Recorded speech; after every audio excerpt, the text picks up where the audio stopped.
We are fallible, and without good at home, our ship will surely run aground. Lord, when this convention is over, when the votes have all been cast, help us to come together, united by a common purpose, the good of our state and nation. Heal any divisions that may exist, so that we may work together, above all, for the glory of your kingdom. In Jesus' name, amen.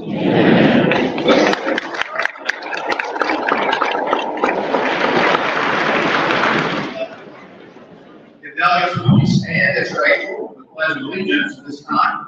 To lead us in the pledge, Chair recognizes Lorena Castillo-Rich, Chairman of Mecklenburg County Republican Party.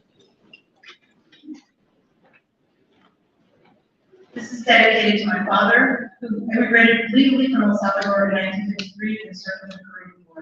This is for you, Pops. Allegiance to the flag of the United States of America and to the republic for which it stands, one nation, under God, indivisible, with liberty and justice for all.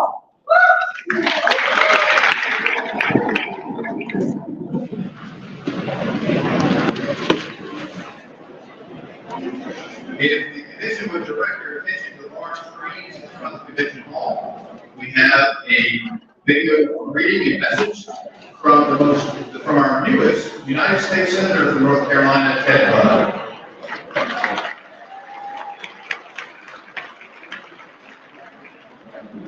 On behalf of the DPA and our entire family, thank you again for all you did for us last week.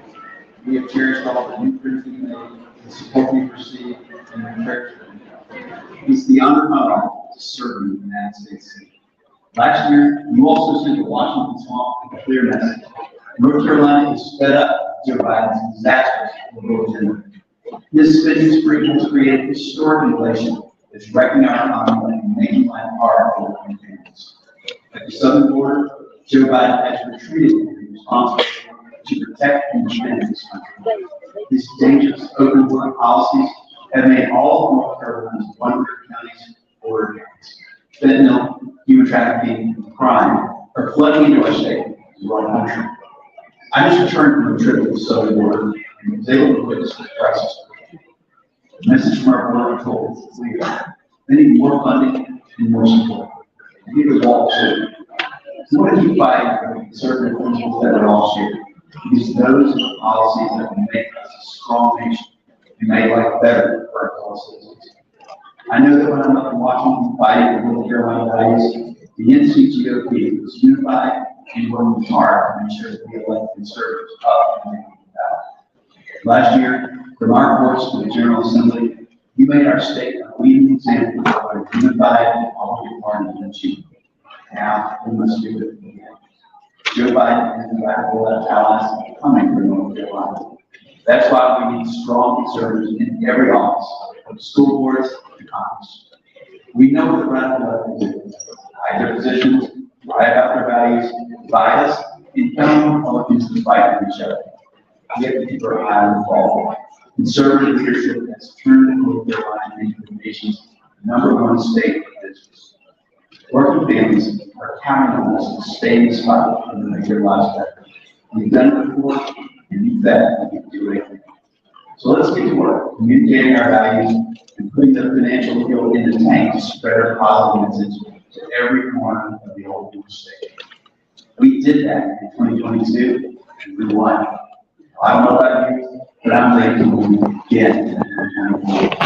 I'll see you on the campaign trail, and may God bless each of you.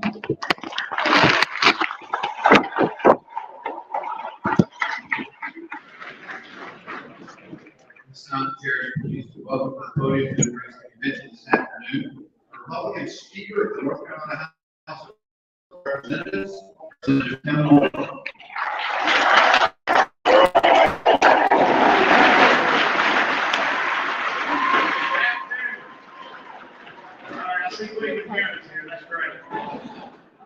Good afternoon. It's great to be here. I first want to start off by recognizing my colleagues who serve in the State House. We have a number of those folks here today. I'll ask our state representatives, if you all would please stand so that we can represent you, be recognized after the years of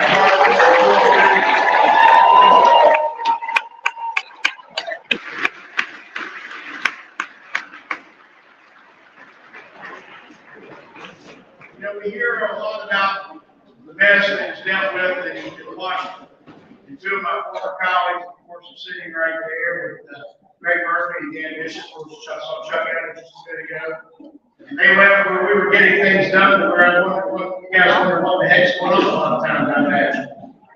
North Carolina's going in the right direction, despite the fact that we have an uber liberal Democratic government who used to be able, by the way, to veto bills. But thanks to the good friend Tricia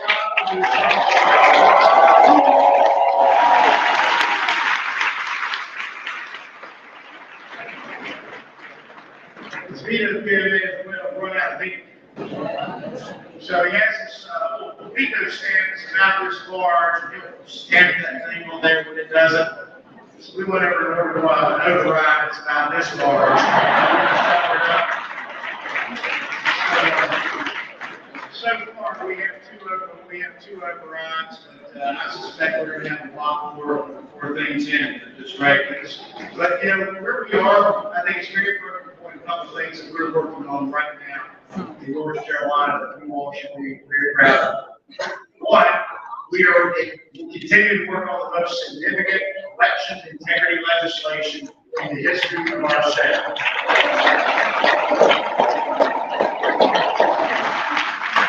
The Chief Justice over there, and finally, it looks like in 2024, when you go vote, you get to show your own photo ID.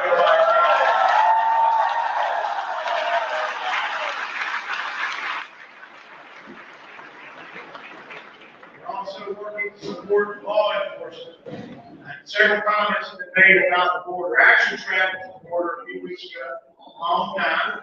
Traveled and saw what was happening. It is absolutely shameful. Did you all know that the components to finish building the wall right around the area in Yuma, Arizona, that metal, the concrete on that is literally sitting there in a build yard right there. You can go build it today.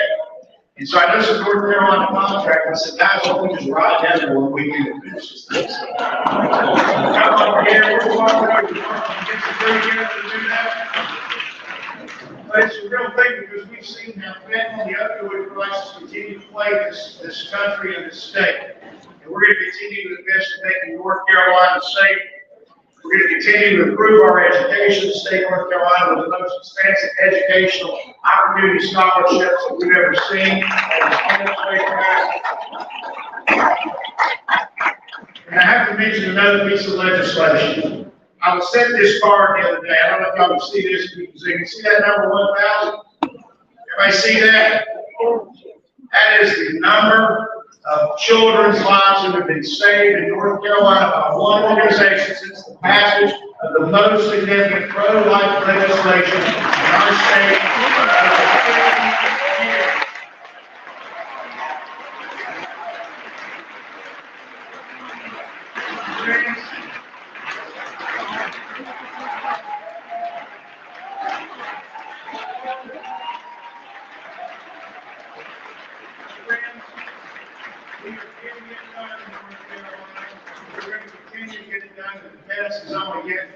Thank you all, and God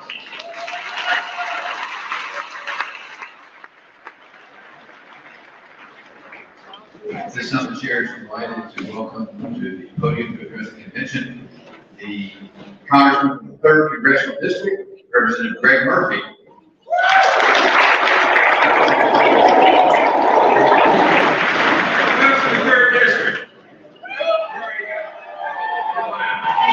Thank you all for coming today. It's so critical that you're here. I want to talk about some threats that are facing our nation. The indoctrination of wokeism in our schools. It started 25 years ago. It's in junior high schools, now it's in our elementary schools. The replacement of medical science with political science are crushing debt of this country. But let me tell you what is a greater threat, what pales in comparison to those two. Ladies and gentlemen, we are at war. We are at war with the Chinese Communist Party. Now, let me explain something. One of the sides on that battle knows it. China and the Biden administration is complicit with it. They have been bought and sold by the Chinese Communist Party. So what do we do? By the way, let's talk about COVID. Where did that virus come from? You know, I've been in a position for close to 35 years. It doesn't take much rocket science to understand that that virus came from the lab. But guess who doesn't care to know anything about it? Biden. Let's look at the Chinese police stations that are in this country to watch Chinese nationals, so that they don't criticize the party. What happens if they do? They kill and torture their families back home. What happens on college campuses now? Confucius Institutes, spies for the Communist Party. They steal our intellectual capital. China is on our campuses. Who, by the way, our colleges and universities have wonderful investments in their own endowments to help funding our greatest enemy, China. What about that spy balloon? 5 days it went across this country. 5 days gathered information on sensitive military installations. What was the excuse for not shooting it down? We might hurt a population. What? A brown squirrel in Montana? Really? That's what happened. They gathered so much information against this country. Saudi Arabia and Iran, two sworn enemies. Guess who negotiated their peace contract? China. Fentanyl, 110,000 deaths last year. The Chinese Communist Party is killing Americans today. How? It comes from China and then across Biden's porous southern border. Yesterday, we learned that Cuba, the Communist Party of China, is now building a spy installation in Cuba. How many people remember the Cuban Missile Crisis? Actually, Kennedy stood up against that. What is the Biden administration doing? Absolutely nothing. Absolutely nothing. They're attacking us in our schools, they're attacking us in trade, they're attacking us everywhere we have. Most importantly, they're attacking the Inflation Reduction Act, which should have been named the Green New Deal. What is it doing? It is taking American money to put into Chinese batteries, solar panels, and wind panels. What is that doing? We are now feeding our greatest enemy. And by the way, they build 2 new coal plants a week. Dirty Chinese coal to fuel the great holy religion of climate change. So what do? Reagan killed the Soviet Union by starving them out. This is what we need to do. Yeah, we have our troubles at home, but we have to stop buying Chinese. We have to stop our country.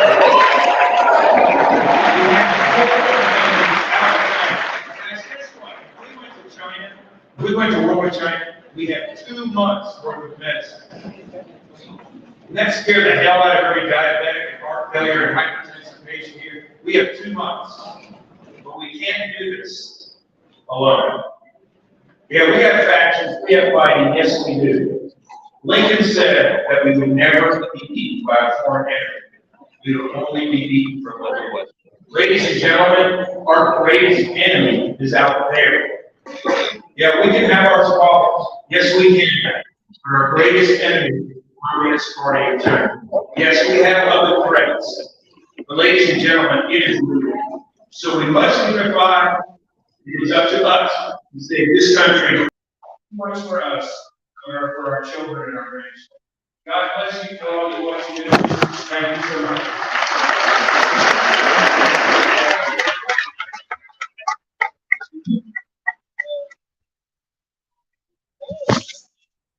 Next, he used to be my congressman until they redrew the lines, but he's still my congressman.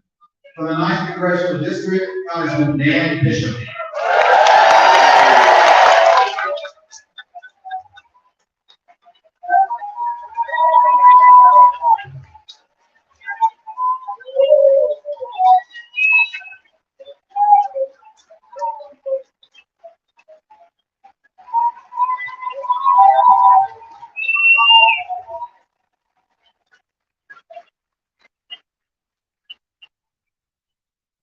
Good afternoon, North Carolina Republicans. I heard you, and I read you loud and clear. God bless you. Thank you for that reception. It must flummox and confuse the casual observer from the consultant class. After all, I'm what some might call a troublemaker.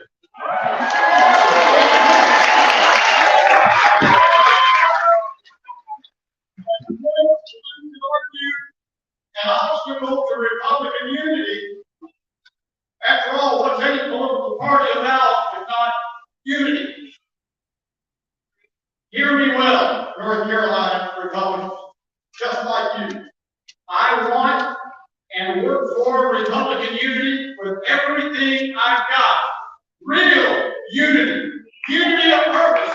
Unity of will. Honest unity.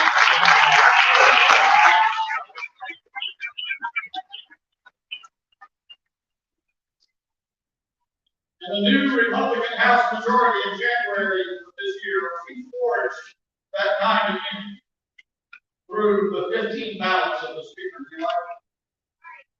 And that genuine, accountable unity began to produce results that jolted officials in Washington. Most notably, the toughest border security bill in U.S. history and the debt ceiling bill called Limit Save Roads. That bill, in particular, defied prediction. When 218 House Republicans came together, they said we would be incapable of came together on an agreement, on a robust bill, which long last required significant fiscal reforms as we raised our debt. We did that. And then the quarterback fumbled. You may have heard that the debt ceiling bill enacted by Congress and signed by the President last week was an important victory for the House Republican majority. They said it was historic. You may have heard the claims that we materially cut spending, enacted broader work requirements for welfare, prevented the IRS from starting to build its army of new agents, and strictly limited new Biden administration regulations to restrain economic freedom.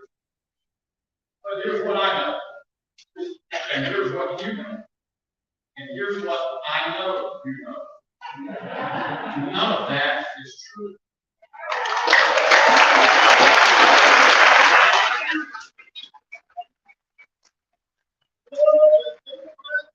Supporting more heavily than Republicans was not a step forward, it was a missed opportunity. And the damage done to House Republican unity was profound. That unity now must be reestablished, and we must prepare to meet Democrats in the fiscal year spending fight to come. I take no pleasure in telling you that. But however long I spend serving you in any capacity, I'm never going to shoot you a line, engage in baseless happy talk, or demonstrate contempt for your intelligence. The hour is too late. Our dangers are too many and too severe. I will recognize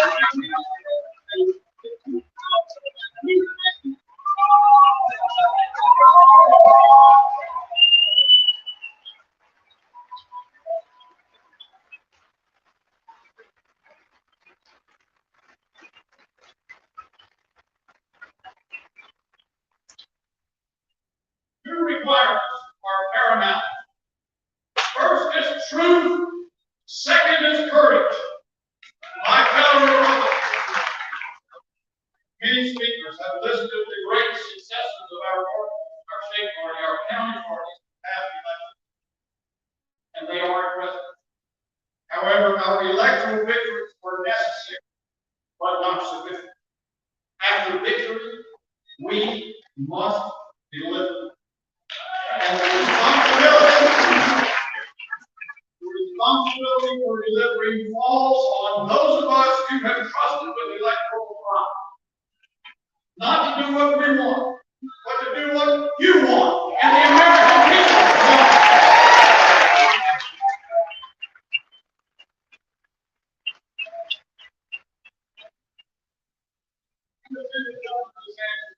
Last night, if we didn't, I hope you won. Captured it first. Well, maybe we must do. No more BS. No more legislative agenda of messaging bills. No more running from challenges that we're afraid to confront. Our leaders at the end of the day can't be concerned with short-term political calculations over doing what's right. And I would add, telling the American people the unvarnished, complete truth. Anything less is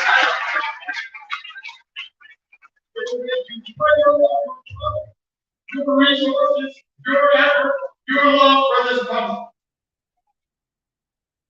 People are asking me a lot lately what I'm going to do next. What role will I see? Hear me clearly. I'm going to keep fighting, and so are you.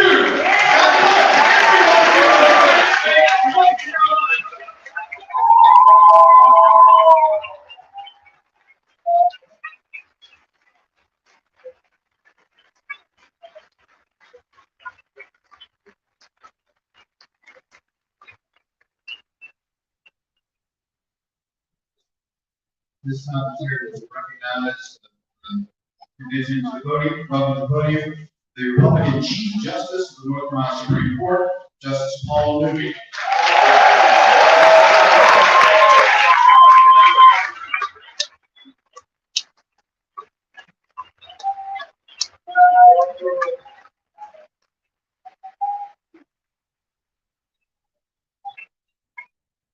I'd like to thank my much better half and I are so grateful to be in the role of Chief Justice, the head of the judiciary.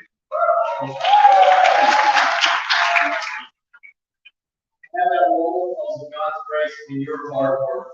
And I want to thank each and every one of you, particularly the 401 of you that gave me large.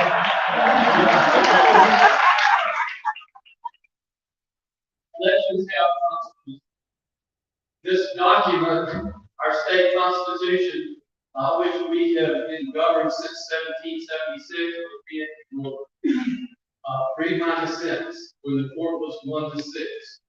Everyone believed that we would be on the same trajectory of other states. Michigan, Pennsylvania, and most recently Wisconsin. Lots of outside money trying to influence those judicial elections. How did things turn around? How did that change? Why is it that I can stand before you today and say that our state constitution was being violated in 2021 when the courts were shut down? Article 1, Section 18 says that the courts shall be open. There is no asterisk that says except for the open.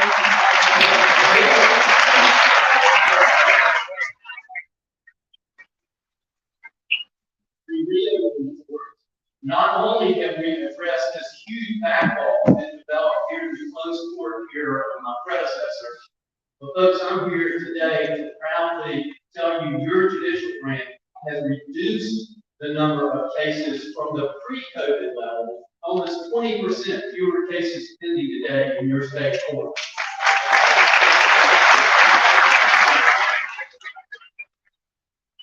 We have heard about a few constitutional rulings that have come out of the North Carolina Supreme Court. Who knew that I would get to write on the Charles opinion?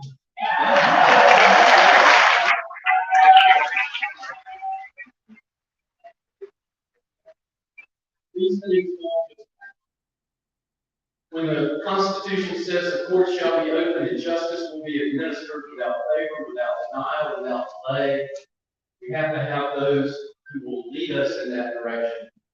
By God's grace, I've been put in that position. And by your hard work, not only did you give me electoral success, in 2020, but you added to that in 2022, where we now have a Supreme Court that is 5.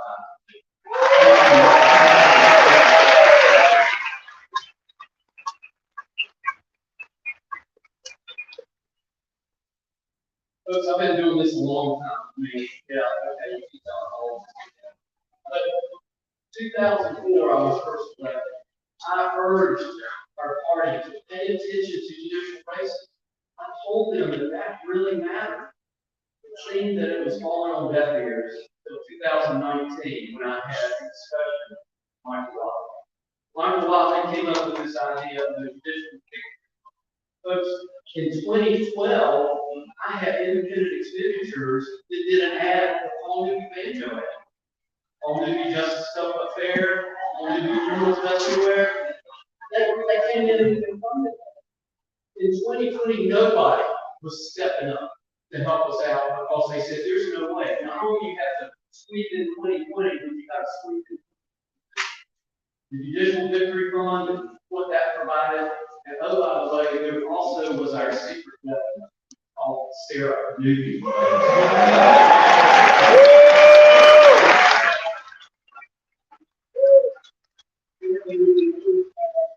party's effort so that we were able to win 2022.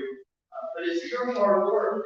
Folks, when election day happened in 2020, and everybody said that I was going to lose, y'all said, no, he's not. We're going to go, we're going to observe every recount that happens in all 100 counties. We're going to be sure that there's integrity in this process. And as the state party organized y'all, you went out to all 100 counties for the counts, recounts, recounts, all those. Who knew that 401 votes out of 5.5 billion would give us the Chief Justice position and ultimately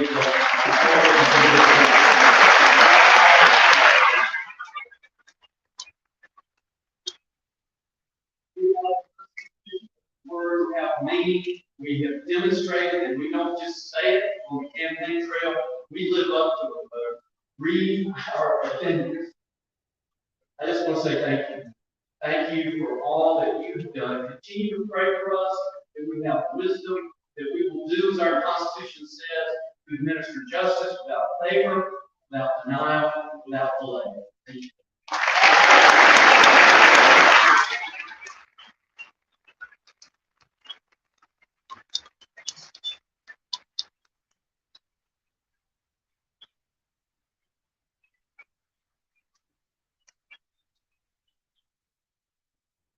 This time, the chair will welcome to the podium to address the commission this afternoon, the Republican Lieutenant Governor of North Carolina, Mark Robinson.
The poor happenstance or by accident. That was because it was planned, and the plan was carried out, and it worked. And because it has worked, North Carolina is now on the cusp of becoming completely red.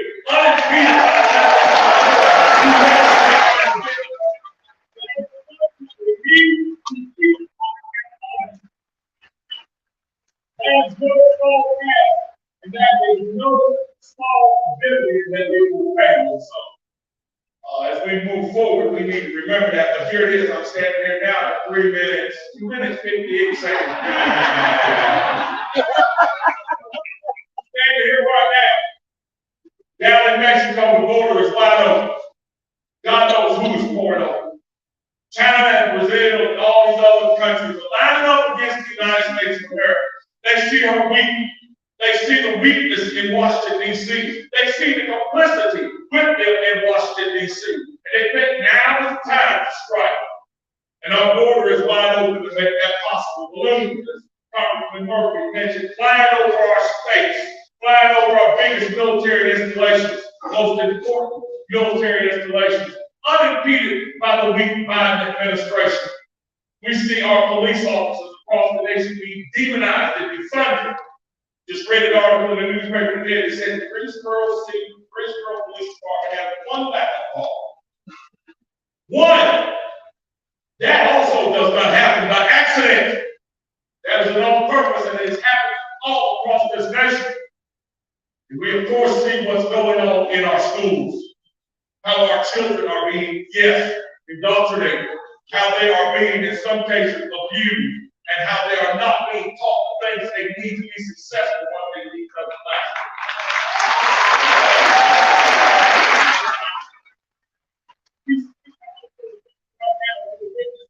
We're witnessing things on even a grander scale. We're witnessing all the things like ESG and STL, all those things that we see and hear and we talk about all the time. We witnessed the debacle with COVID. And how that was a test run for how Americans would take communism. We've witnessed it all. We see the darkness literally coming down or off the steps at us. We see it charging at us like a freight train. We look back in history, we look at the Germans, we look at the Japanese, we think, how in the world did those people let that happen? Why did they not do something about it? Could they not see the disaster that was heading towards us? Time for us to take a look at ourselves and ask ourselves that question. We see the disaster coming. The question is, what are we going to do about it? Are we going to sit and wring our hands? Are we going to be too afraid to stand up and speak the truth? Are we going to get in rooms and fight each other viciously and try to destroy the other guy so we can get the seat instead of him?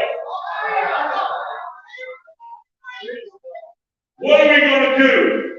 When it's all said and done and America falls, what will you be saying? Will you be saying, my God, why didn't we do something? Or will you be saying this, I saw it coming, and look what we did to stop it?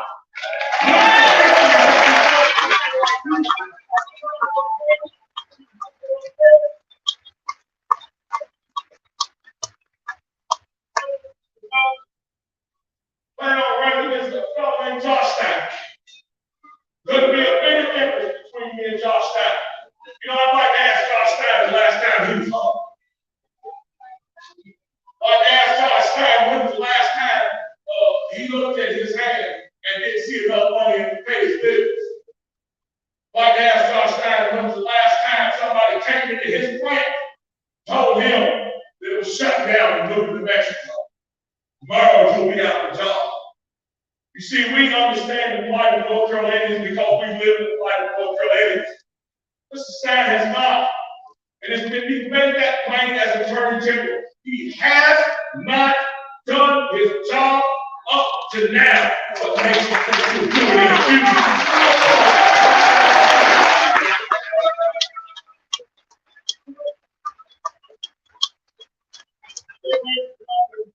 People of this state, all of the people of this state, to ensure that this economy we have all growing on all cylinders now spreads all across the state to ensure that education gets back to the place where it needs to be. But we're no longer trying to tell our children that they don't have to be a boy or a girl that they can choose. We don't want that kind of choice. What we want is for parents to be able to choose where their children are educated and if they choose to figure out.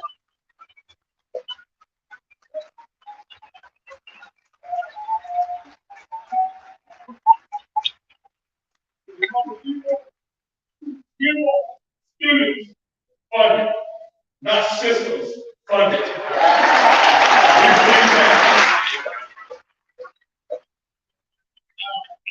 Minutes, 10 seconds, 11 seconds, over my time.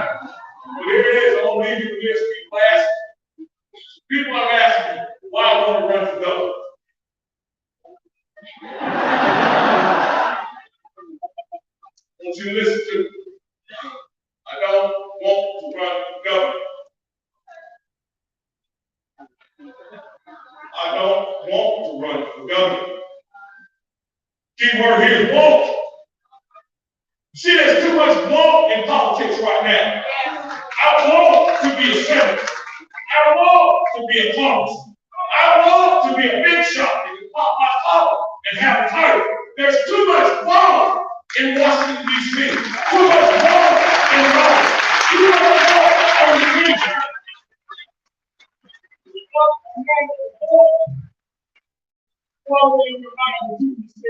Back to the 44 Higginsville in the middle of the English Channel.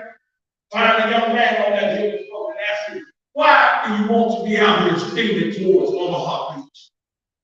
That young man will look at you and tell you, I don't want to be here, but I don't have a choice. Yes. You see, Hitler is bombing his way across Europe, and the Japanese bomb Pearl Harbor. What I want is to be at home with my family and friends, the people that I love, the nation that I love. I want to live in peace, but I can't. Because this is not about love, it's about service and sacrifice. And I will sacrifice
This morning, so I don't know if our numbers.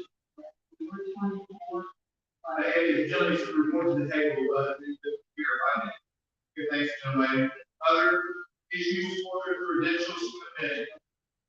For the credentials committee, again, for all those who are new to the process, perhaps as your first convention or relatively new to the process, the credentialing process is the process by which we verify that the persons present are supposed to be present and are newly elected to participate in the business. Very, very, very important process, very time consuming and labor intensive process. The committee does terrific work and should be thanked for that. But so before we conduct business, we make sure we have authorized all the property to participate. While those things are being recognized, two quick things from the chair. Number one, Chair will ask everybody in the division hall to silence your cell phone at this time. Silence it or turn it off. We'll ask all mobile devices to be silenced. At this time, number two, we have reached our seating capacity for delegates, which means guests and visitors are going to need to relocate to auditorium 2. We have open for seating for guests and visitors. Will be presented broadcasting in real time there. But guests and visitors presently in the convention hall need to make their way out of the convention hall to auditorium 2. Bring up the previous section for guests and visitors to be used as seating for convention delegates. This time, anyone with a badge that is not a delegate badge needs to relocate to auditorium 2. And any delegates who do not have a seat can make their way to the back right section of the commission hall.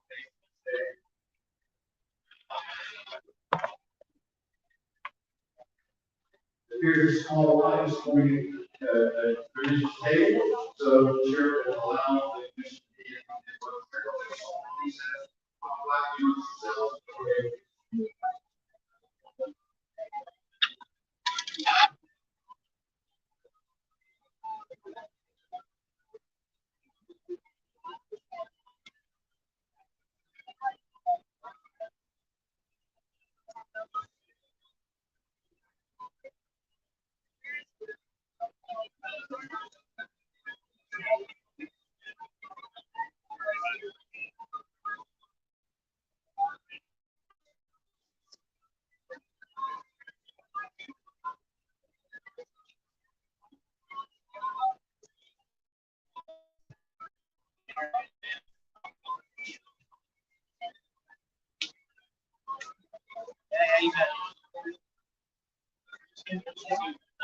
I gotta go to auditorium.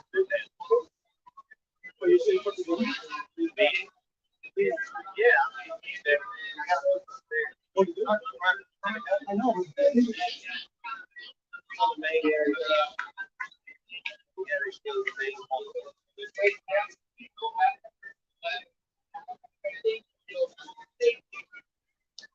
Now I'm gonna go to the bathroom. No problem.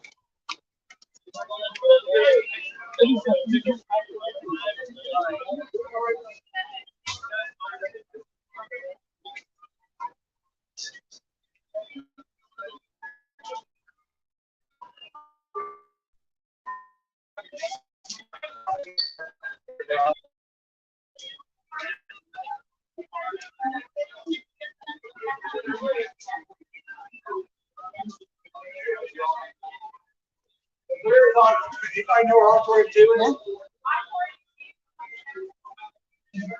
I thought we followed around.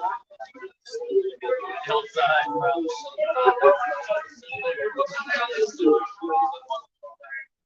Get you out of there, I'll tell you how to do it.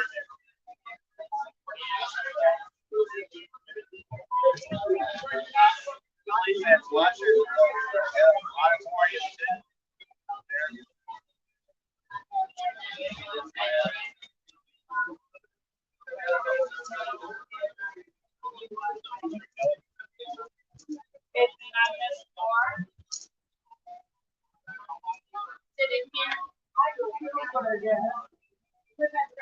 All right. So who else is running for? Al, Leatherman, and National are the other people here.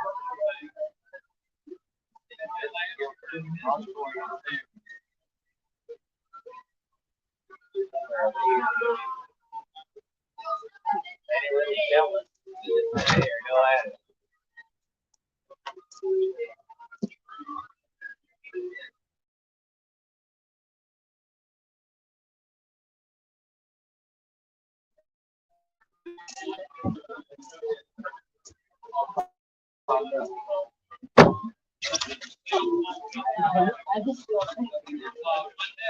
Head this way.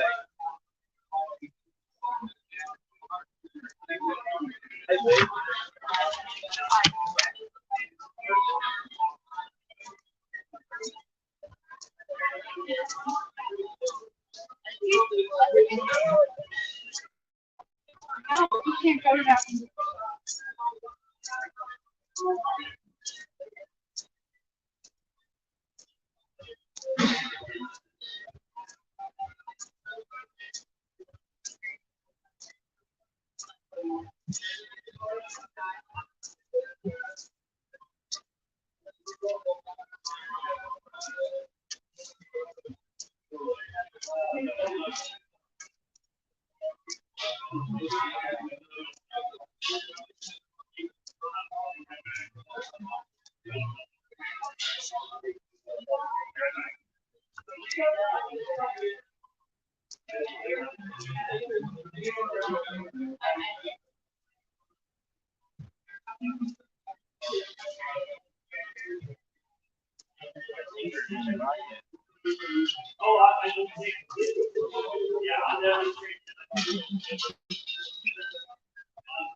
I think my issue was this one. Thank you. I know. Hey, Allison, will you? Yeah. I'm gonna go let him know this thing. Going to the most autistic convention in the US. You'll learn all about the especially when you're a reporter, having to explain. Right. Oh my God, you're loud. I like to share better. Yeah, they actually are. They are. They're good for people with it.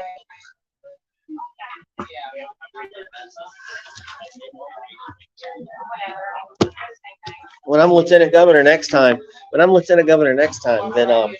they won't be kicking me to a back room. They could at least have the stream working. One of the guys over there. Lord. So I knew whenever I was in.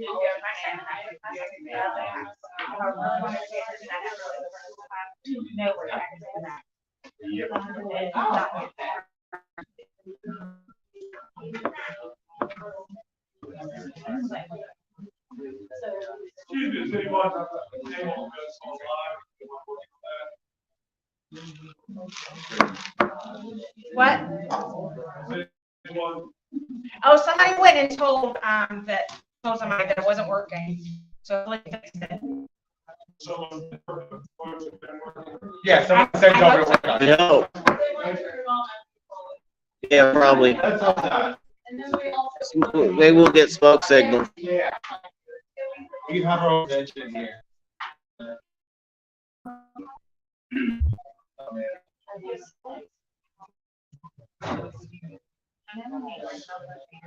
They're just trying to get the gas to turn on.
Oh no, we're gonna miss all the. I just want to hear the vote. That's all I want to hear. Yeah, you don't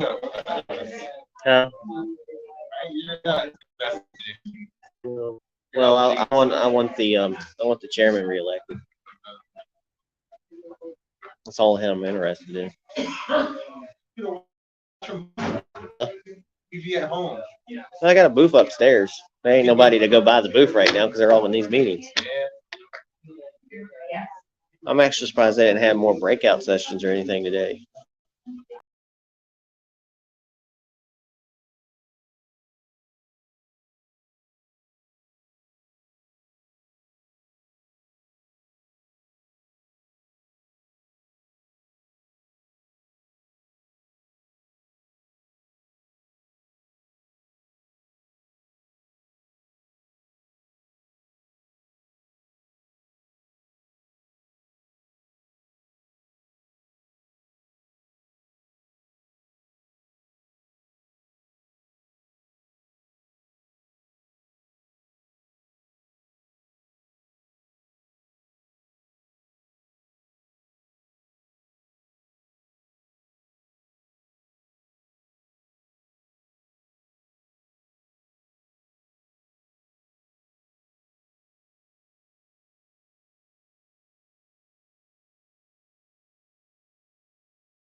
when the real check comes in, we give them the bird.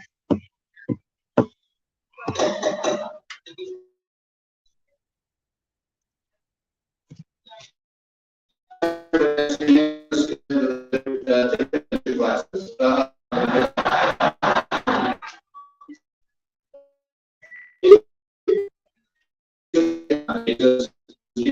That's okay.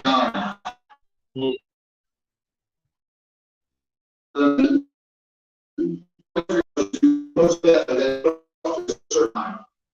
and the motion is to postpone definitely consideration of the platform and the report platform committee and the plan organization committee until after the election of the chairman and the vice chairman. The motion doesn't require a second. A second has been offered. Question.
Indulgence.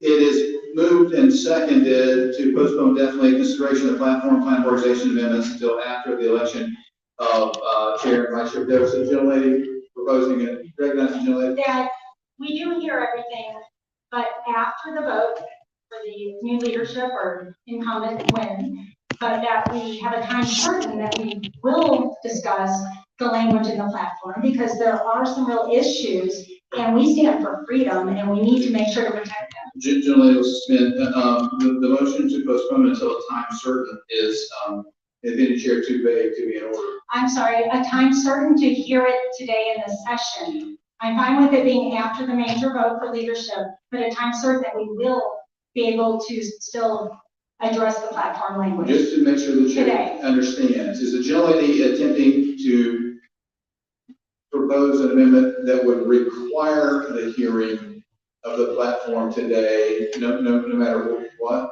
Yes, sir, I am. The chair, thanks, gentlelady. In the opinion chair, that motion is out of order. There are motions that would outrank it, that would allow the convention to end. Chair, thanks to gentlelady for attending, however. So the motion is to postpone definitely consideration of the platform and plan organization amendments until after the election chair and vice chair. Has been seconded, and so the question is on the adoption of the motion. The motion is debatable, however, debate may not enter into the merits of the questions being postponed. So we're only debating the issue of postponing. Recognizing the making motion for time not to exceed 2 minutes. Thank you, Mr. Chairman, and this body. I don't think I need to belabor this point. We're all here today for a specific purpose, and since there is a dinner that at some point we will have to adjourn, I would like to have everyone who came here to vote be able to go ahead and make sure that they vote, and moving this in this way, make sure that we go ahead and take care of the most crucial pieces of our convention in an expeditious manner. Thank you. Sure, thanks, gentlemen. Those wishing to speak in opposition to the proposed motion, or to the motion, those wishing to speak in opposition to the motion, seeing none, those wishing to speak in support of the motion, far end, recognizing the gentleman in the gallery.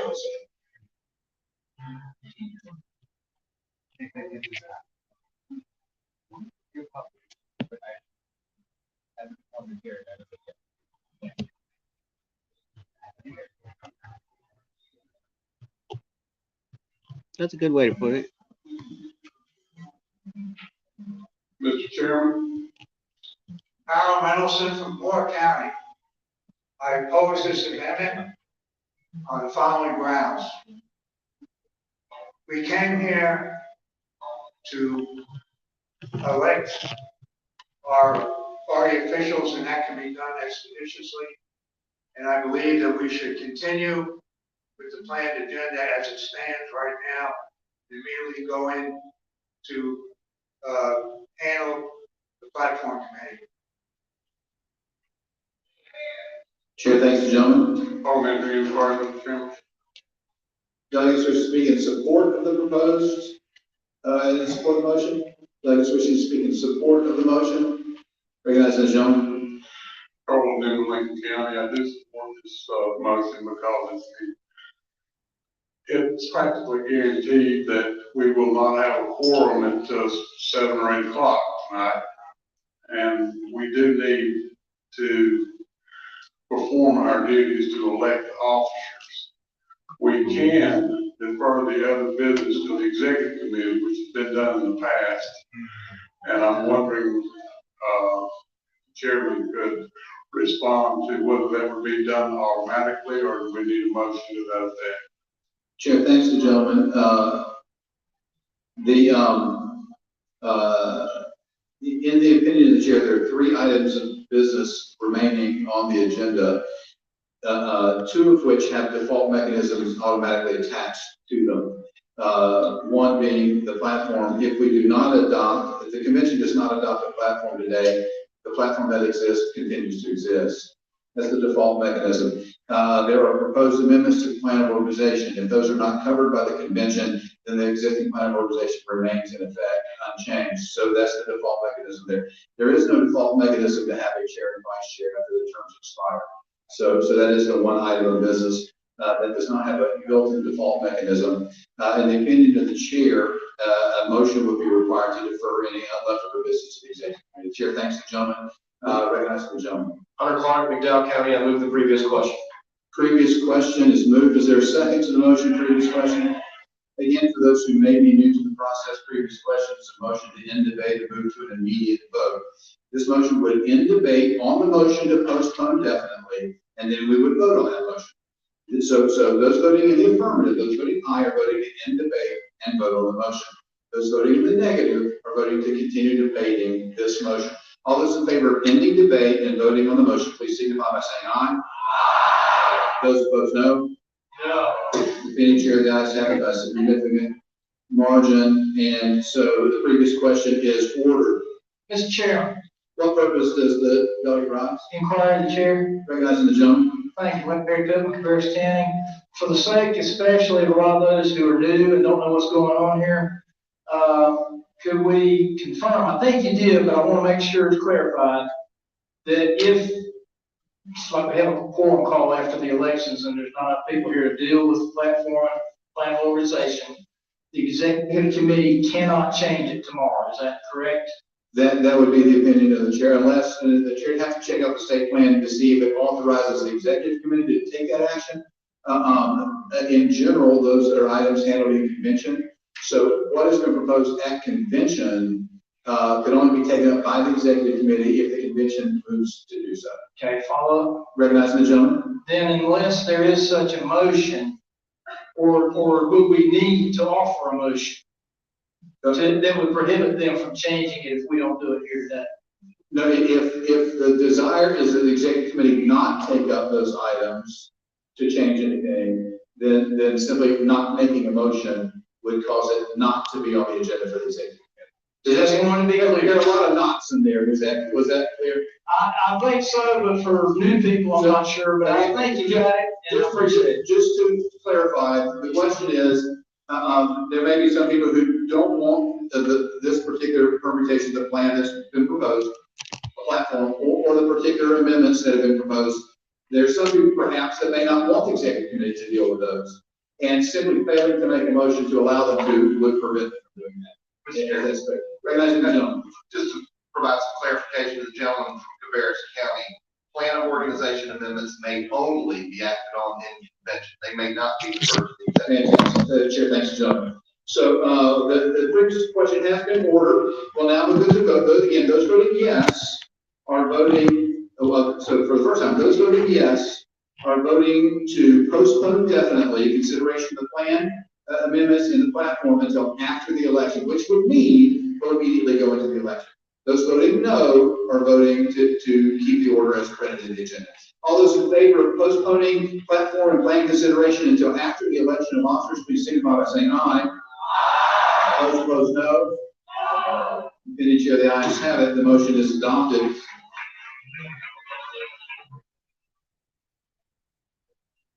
And given that, the next item on the agenda will be the election of party officers.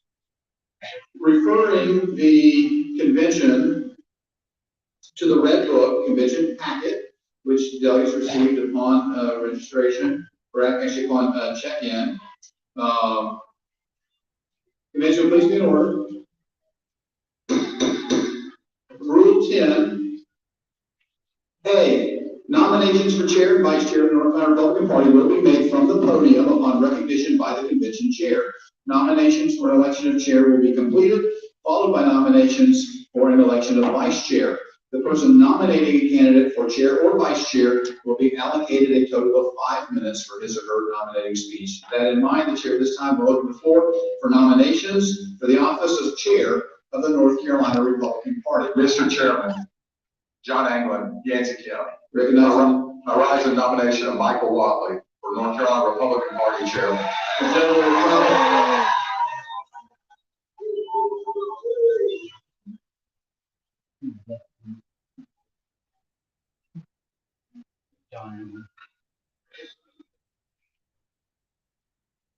Gentleman has the floor for a time not to exceed 5 minutes.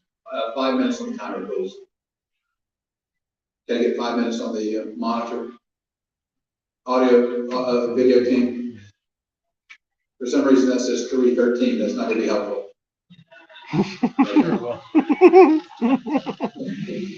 Thank you, Mr. Chairman. Good afternoon, North Carolina Republicans.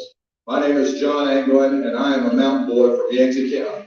And today, I'm honored to stand before you and put forth my great friend and current North Carolina GOP Chairman, Michael Watley, for re-election of the North Carolina Republican Party.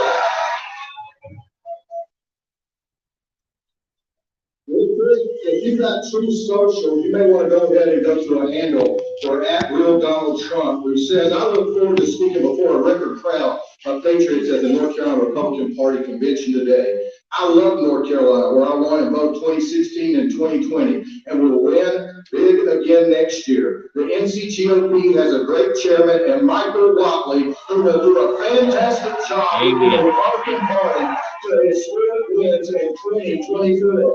Michael has my complete and total endorsement.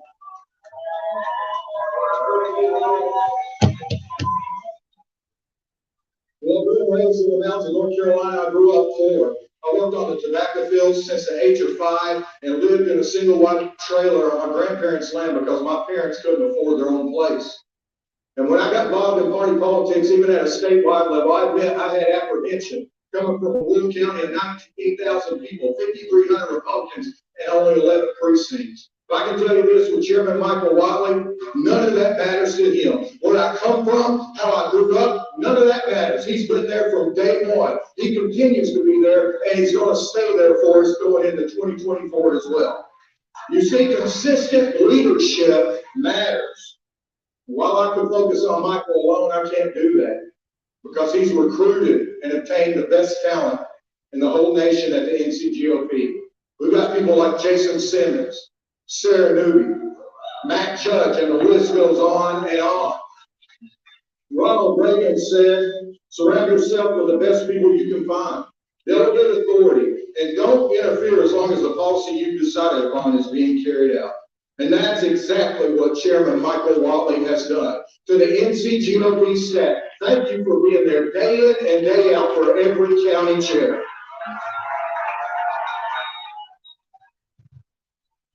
You see, servant leadership matters. The effectiveness of our Republican Party, in spite public opinion is at the national level. It's not at the state level, it's not at the district level, it's at the county level. I've been a county chair since 2015, and I can tell you that it's in all 100 counties where we get the job done. And Chairman Michael Watley, he gets that. Because what has been offered to our chairman throughout the state has been the resources and the training that's needed for us to get the job done. Nothing is more indicative of that than the creation that Michael Watley has done in the county chair boot camp. Where we gather up, we share best practices, and we hear from others of how we can be successful in the work that we do. And so experience, leadership matters. And we're all gathered here today. And many of us have traveled a distance and we've left behind a support team at home who allow us to do what we do. Chairman Watley, I appreciate all you've done. And I thank you for your willingness to serve again. But you don't do this alone. You have the incredible support of your awesome family. And that's what it's all about, folks. I pray God's blessing and offer my sincere gratitude to Chairman Michael Watley's wife, Suzanne, and to their wonderful children, because they stood behind him every step of the way. Give them a hand if you will.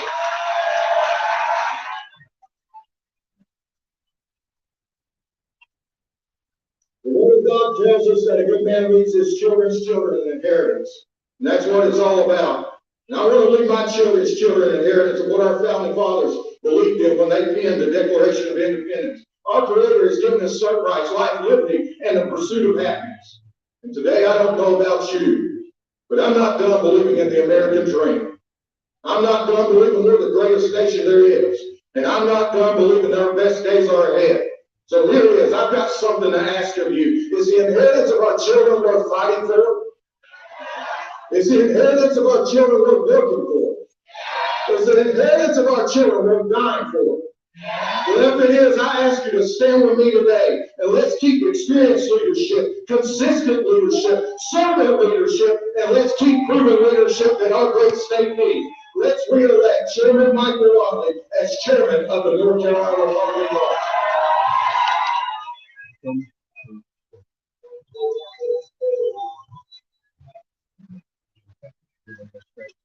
Did they second this or did they just? Under the rules previously adopted for this convention, Rule 10B, up to 3 delegates may second a nomination from the floor of the convention upon recognition from the convention chair. For the purpose of stating their name, county residence, and name and office of the nominee being seconded, no seconding speeches will be allowed. This time, the chair will recognize seconds for the nominee. Mr. Chairman. Recognize it. Mr. Chairman, you're right. You're right. Well, is the gentlelady to my left? To your right. The chair is attempting to recognize, does the gentlelady or the gentleman wish to second a nomination? Okay, all right, fantastic. Recognizing the gentlelady. Tina Forsberg from Guilford County. It is my honor to second the nomination of Michael Watley for re-election for chair of this party. Mr. Chairman. Ms. Chair. Recognizing the gentleman. Emmanuel Jarvis, Durham County. I also second the nomination for Chairman Mike Watley. Chair thanks the gentleman. Mr. Chairman, to your left.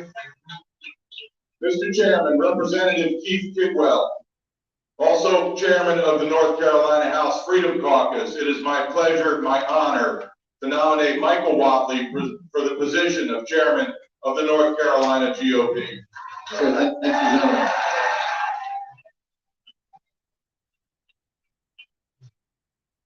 This time, the floor remains open for further nominations for the office of chair of the North Carolina Republican Party.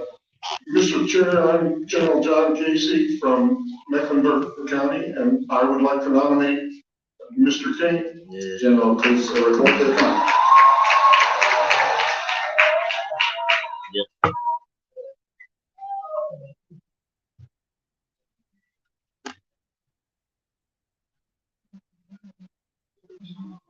Gentleman has the floor for a time not to exceed 5 minutes.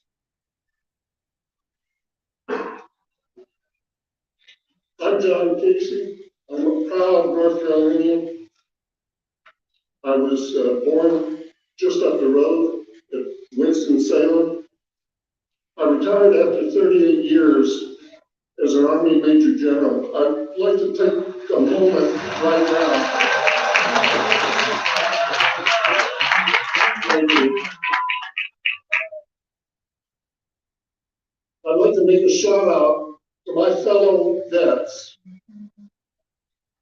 Thank you for your continuing service and for continuing to row the boat in the right direction.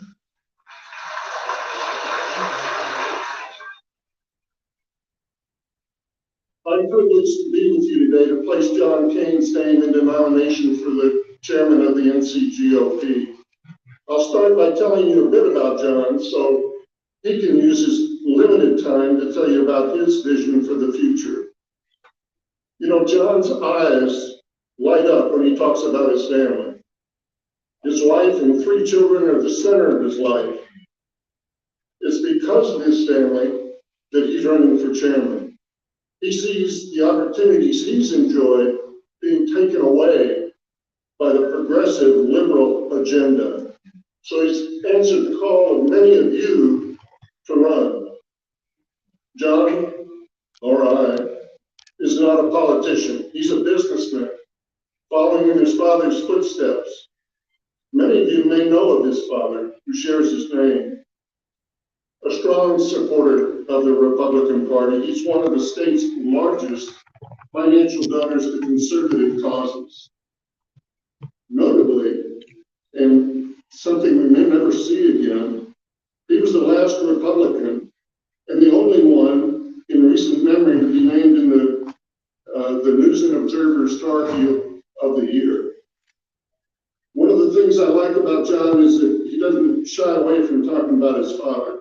He's got a great balance of being thankful to be his son without relying on his dad to get things done for him.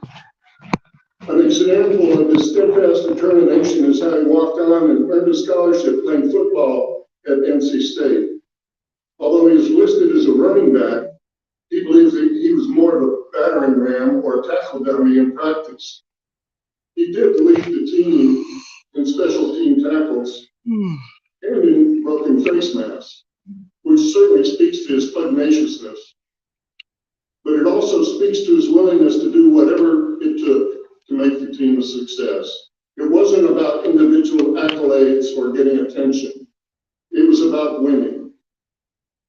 That same attitude and commitment to winning that will serve us well with John as our next chairman. This isn't a political stepping stone or resume builder for John. He looks at this as an opportunity to serve his state, his nation, and his party. You know, an organization relies on its brand to carry its message. Wherever in the world one goes, one knows that a coat will taste the same wherever it's found. The brand means something. It's consistent. You can count on it. The word Republican next to a candidate's name used to mean something as well. Freedom, limited government, low taxes, defender of our constitutional rights. But in North Carolina, our brand's been tainted. It's not consistent anymore. You can't count on it. I share John's belief that things are not okay in our state, our nation, or our party. Not all of you agree with me. Some of you may think that things are okay as they are. Some of you may be okay with Republican candidates who consistently buck the party platform, but are never called out on it because our party has a big tent, although that may have changed this morning. If you are, just stick with the current leadership because they're okay with it too. John believes our state and party are not doing enough to make sure we have secure and accurate elections. He knows we won't convince. He knows we won't convince people to vote our candidates if they don't believe that their vote will be accurately counted. You may think election integrity is just fine. If so, stick with the current leadership because they're okay with it too. But if you are like me and like John, you don't think things are okay.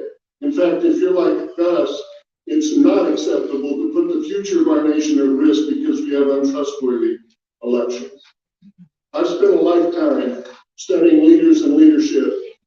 It's the coin of the realm in my profession. I know what a leader looks like. John King is a leader. fighter just like me and just like many of you in this room.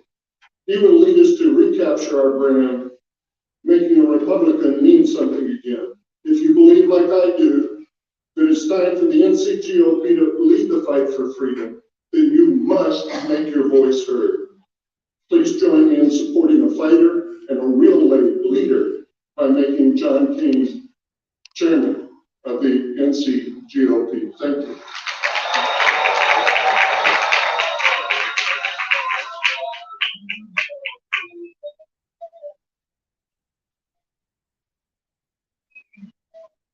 Once again, under the rules, up to 3 delegates may second the nomination of a candidate. And so this time the chair would look for those delegates attempting the floor for the purpose of seconding the nomination, recognizing the gentleman. Mr. Chairman, Larry Pittman, Paris Tanny, I'd like to second the nomination of John King for NCGOP Chair. Chair thanks the gentleman. Mr. Chairman. Recognizing the gentlelady. Mr. Chairman, Police Speak from Wake County, also a member of your electoral college, and I stand enthusiastically to second the nomination of John Kane to lead this party of freedom and liberty. Mr. Chairman. He's working against freedom and liberty. Mr. Chairman. And Sharon Raines from Wake County, and I as well enthusiastically second John Kane's nomination. Chair thanks the gentlelady.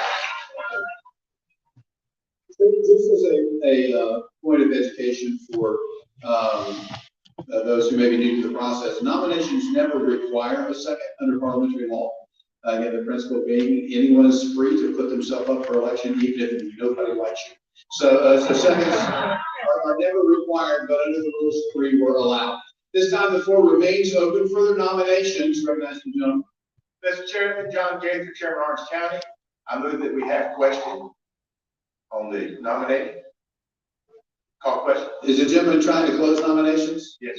The gentleman will suspend for a moment. The chair must, under the rules, allow anyone who wishes to place a nomination to do so. Once no one seeks to do that, the chair will simply close nominations. Administrator, the chair thanks the gentleman. Any other nominations? Then please wave to make sure the chair can. Any delegates attending the floor for the purpose of nominating for the office of state party chair? Seeing no delegate attempting the floor, the chair will order nominations for chair to be closed at this time. Next, based on the chair's reading of Rule 10A, nominations for chair and vice chair will be made from the podium. Upon recognition, nominations for election of chair completed, followed by nominations for election of vice chair. We now move into nominations for the office of vice chair of the, that's the chair's reading of that rule. If read Rule 10A.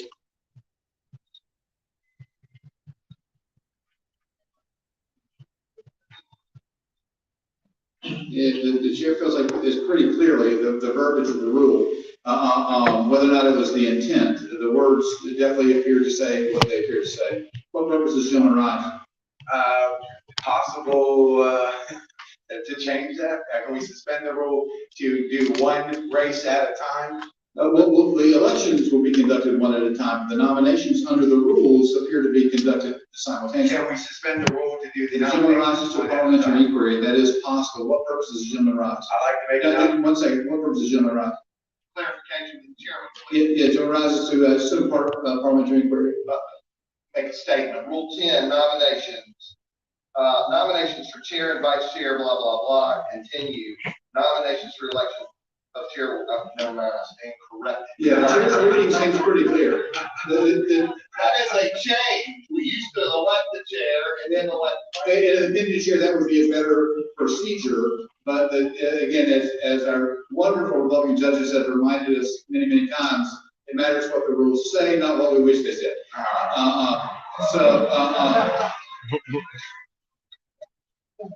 Yeah, this is to make a motion. I'd like to make a motion that we suspend that rule and complete the chairman's election before we go into vice chair nomination. Chair, thanks you, gentlemen. So is there a second to that motion?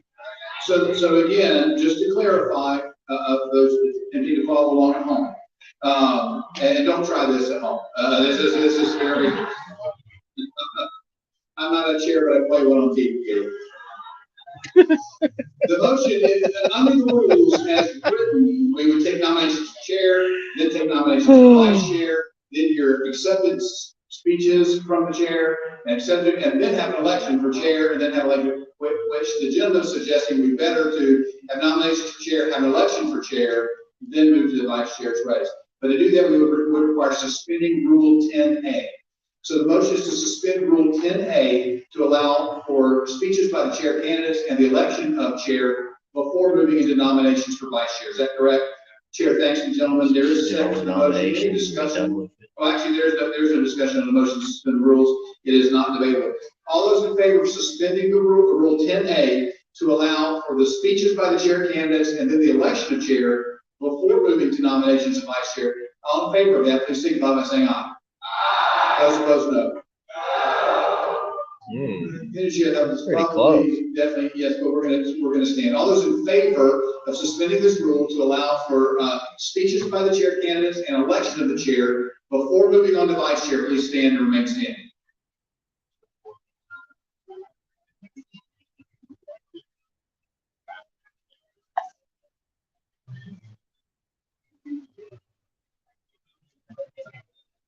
Douglas may be seated.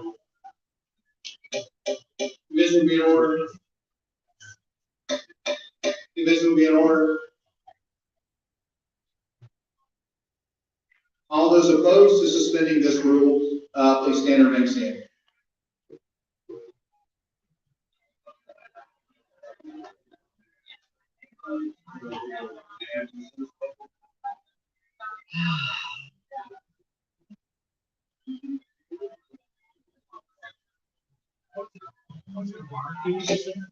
The opinion of the chair is advised by his parliamentary and legal counsel, 2/3 being present, the motion is adopted. And we will now, at this time, hear from the candidates for chair of the North Carolina Republican Party. Both candidates will please report to the front.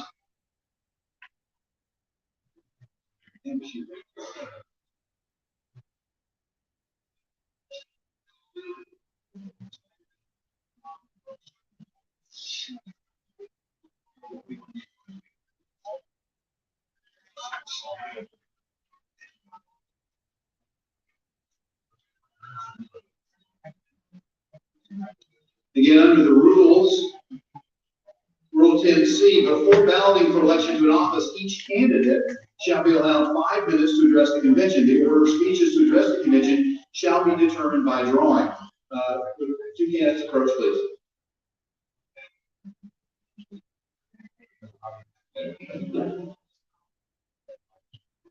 The chair has in his possession 2 pieces of paper, one marked with the number 1, one marked with the number 2. This will determine the order of speech.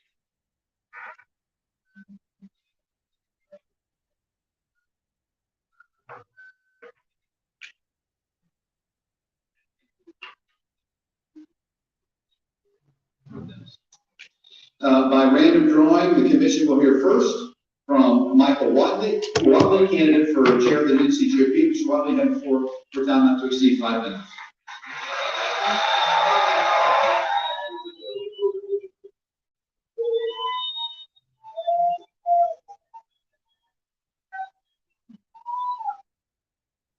Four years ago, I stood before this body and asked you to elect me as the chair of the North Carolina Republican Party.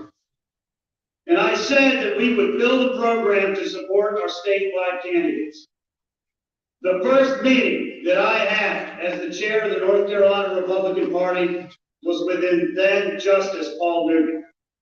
And out of that conversation, we created the Judicial Victory Fund.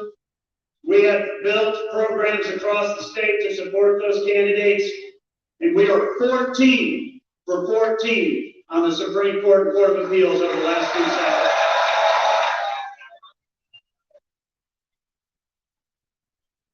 We have flipped the North Carolina Supreme Court from 6-1 Democrat to 5-2 Republican and have an 11-4 majority on the Court of Appeals. Promise made, promise kept.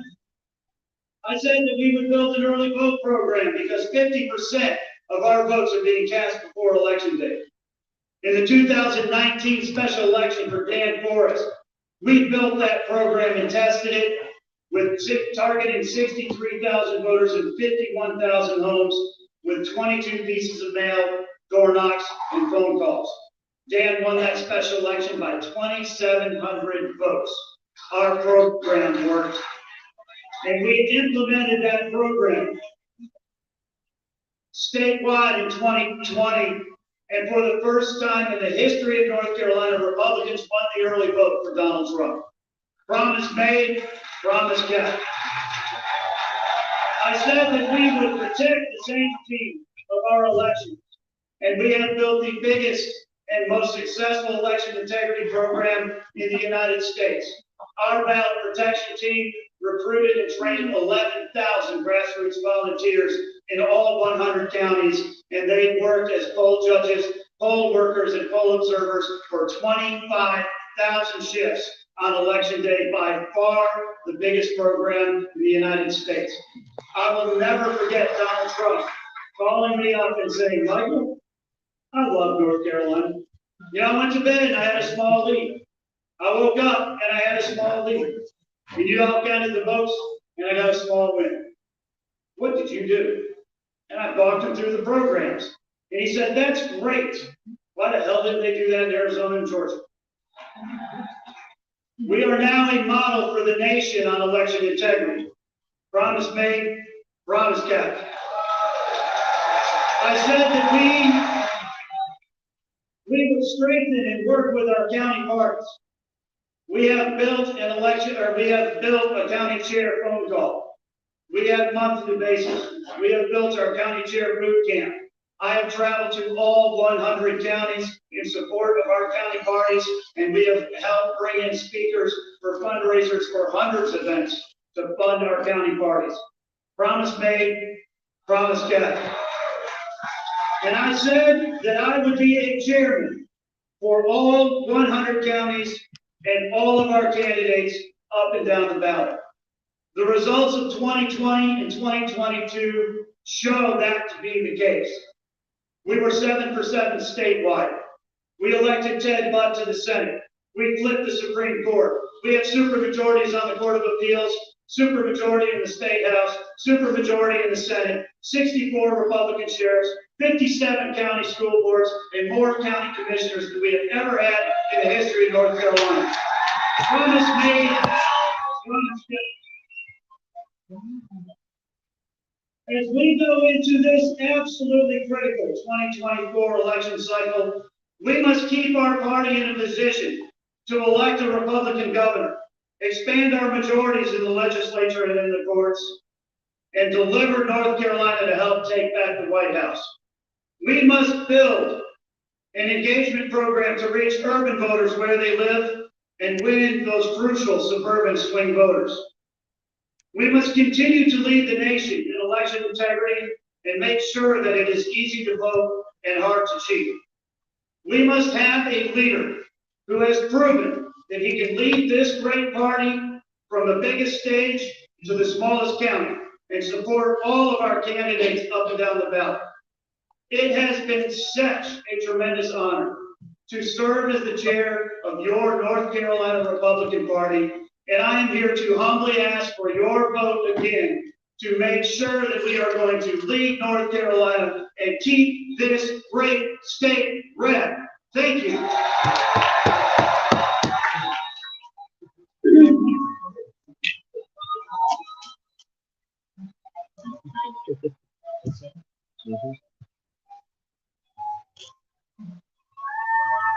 Can't switch past now.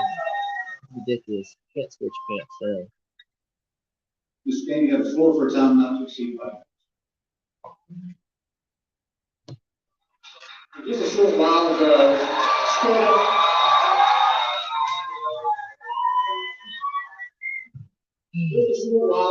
we all stood unified as one and said the Pledge of Allegiance. The fulfillment of that pledge is personified in patriots like John Casey. Unfortunately, all too often, allegiance we see on display by our representatives is not to our nation, or to our state, or to we the people, but to the politics of personal advancement. The general mentioned the Republican brand is tainted in North Carolina, and he's exactly right. All too often, Republicans run on our platform, espouse our beliefs foundational to our very existence, like the marriage between a man and a woman. Jesus Christ. Only Get to over elect that. it and support legislation for gay marriage. Just as Bud One Light's issue, brand is people. only further damaged by disingenuous gestures like camouflage beer cans, our brand is further damaged by politicians who claim that they care about fiscal responsibility, about our children's future, but when it's time to put their money, or should I say our money, where their mouth is, they turn to politics of personal advantage. Advancement that comes at your expense and at our children's expense. The biggest threat that faces our nation today is election fraud. Okay. Everyone had one of these on their chair when they came in. The second bullet says that Co-Chairman has created a robust election integrity program. But here are the facts. In the last election, 17.3% of precincts in North Carolina did not have a single Republican judge. In the last election, just like there were no Republicans, judges or poll workers in any of the precincts in the 5 cities where we went to bed and Trump was up and we woke up and he was down, 7.6% of precincts in our last election in North Carolina didn't have a single Republican judge or poll worker. It's not Wiley's fault. Y'all have volunteers. Mr. Chairman, working with each of you, we will ensure that brazen missteps like this don't happen, because that's the only way we can ensure that Wake County doesn't become the next Maricopa County.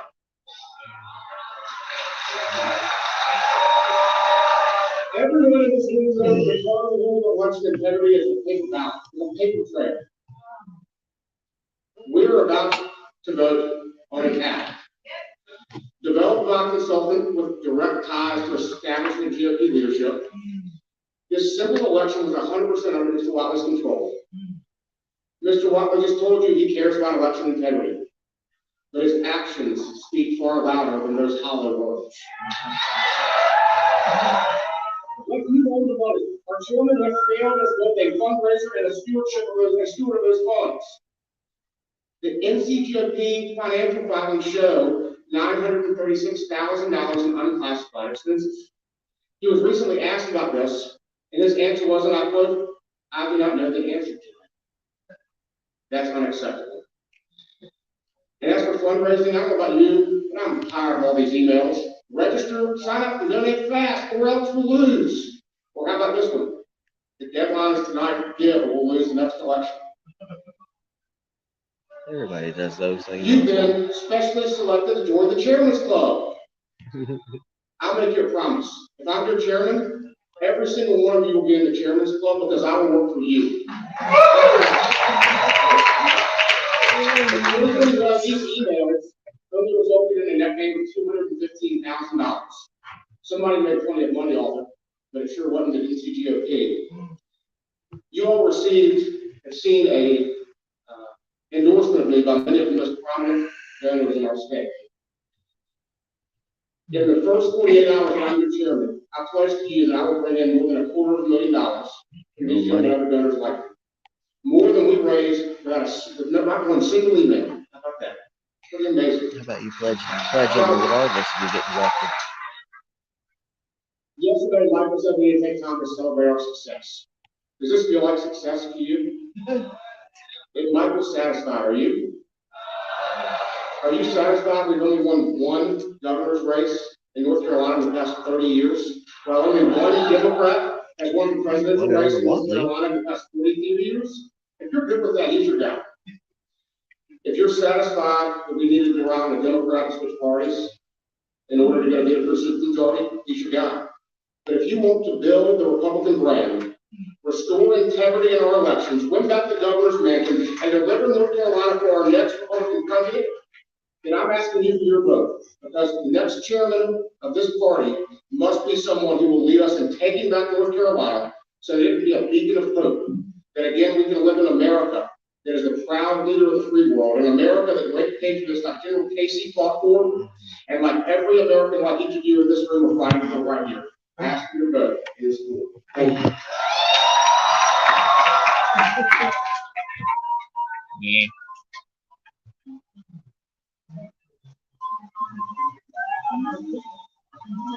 It is, unless you're somebody that he doesn't like, and no liberty for you.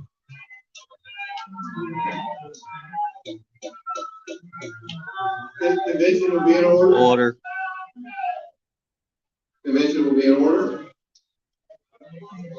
This time we will prepare to vote in the chairman's race for the North Carolina Republican Party. Mr. Chair will ask once again, any guests or visitors currently in the convention hall should not be. So guests or visitors will please immediately relocate themselves to auditorium 2. Number 2, if the sergeant at arms will please poke their heads outside the doors and give a quorum call. Basically, the chair will bar the doors in a few moments once we begin voting. So,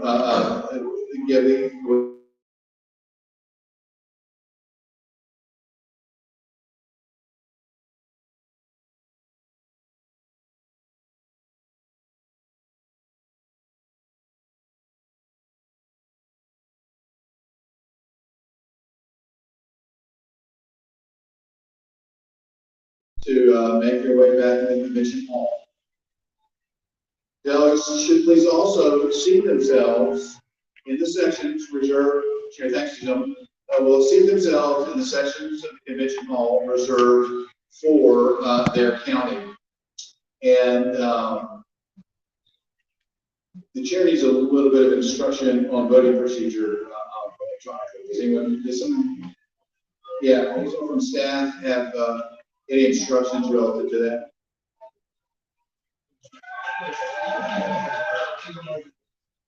We have someone from staff able to come and provide instructions for electronic voting. Fantastic. Coming up.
Left section, which is the official help desk. So delegates needing assistance may receive it from staff in those places. Delegates voting by the app will be able to do that in a moment when the chair opens up that voting process. Those delegates not voting on the app may then report to the voting stations to the left of the chair, to the right of the chair, and to the back of the room. This time voting is not open, so persons should not be making their way toward voting stations. Those with special needs may make their way, but otherwise, the chair has not opened the voting process at this time. Those with special need mobility needs, may certainly make their way. Just like at this half the time. Republicans. But otherwise, the chair will ask delegates to remain in their seats for a few more moments. Again, delegates with mobility tight, issues too. may make their way. If they're voting at the voting stations, they make their way to one of the 3 stations in the Could have did convention this in a hall. football stadium. All Still other had not enough delegates room. need to remain seated.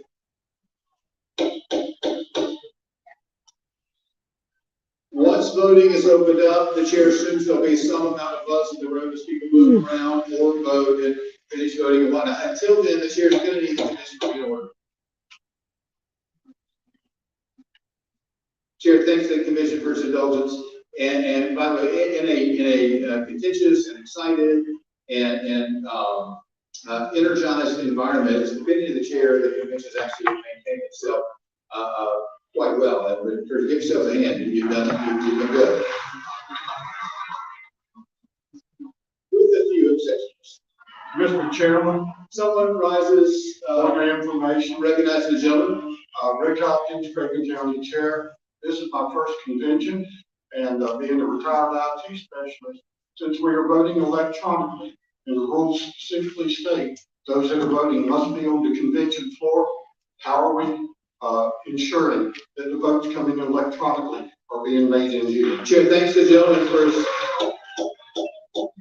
Chair, thanks the gentleman for his point of information. Before the chair opens voting, the chair is going to instruct all county chairs to take a head count of members on the floor. That county chair or county chair designee, county chair, county council chair, or whomever is designated for that role, will be.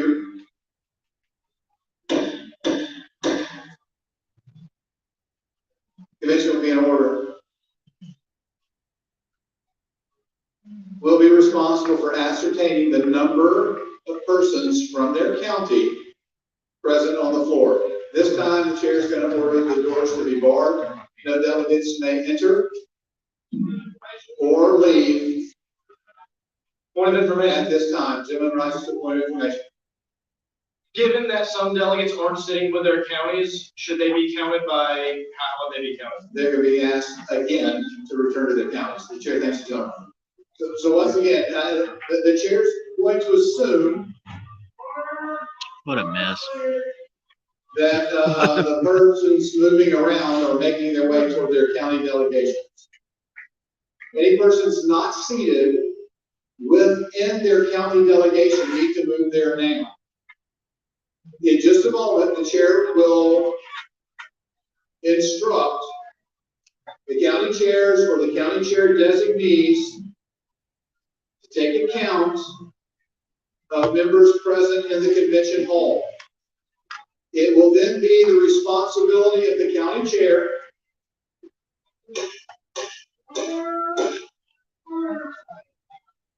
the chair believes the things he is saying to be of significant importance.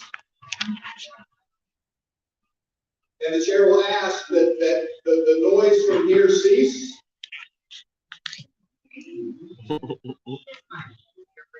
And from here.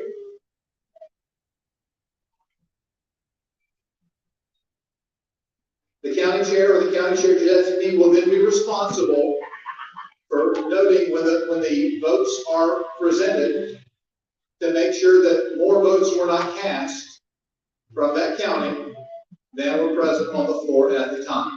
Point of information. Someone rises to point of information. So if you vote on the Somebody kiosk, will please state her name. I'm sorry, Christy Brooker from Union County. If you vote kiosk, are you saying what county you're from? How do you know the kiosk plus the? Sure, thank you, young lady. Does the kiosk indicate county? It does. So the vote on the kiosk will indicate county. Sure, thanks to young lady for a point of information. Are you counting the special news people who already got up and went to the At kiosk? this time, all delegates will please immediately report to your county delegation county delegation chairs or chair designees are instructed to count the number of members from your county present on the floor and note that for future reference. Mr. Chairman, point of information, Recognizing the gentlelady. is it permissible for county chairs? The gentlelady will suspend. It is the opinion of the chair that it requires no talking to allow your county chair to count you. So the convention will please be in order. Once again, recognizing the gentlelady. Is it permissible for the county chair to simply? I want to know about the people who they went sent all the way to the kiosk already. How did they count those people? The special needs people they sent to the kiosk already.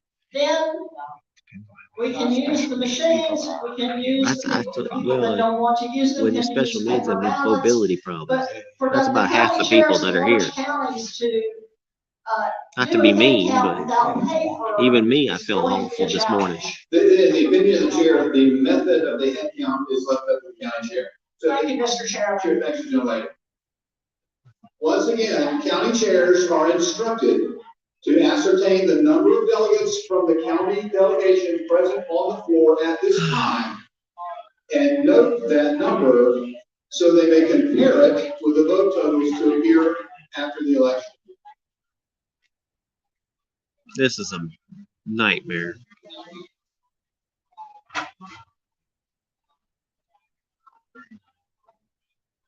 I think the app was supposed to make it smoother to vote, not make it worse to vote. So what's the point? What's the point in the app?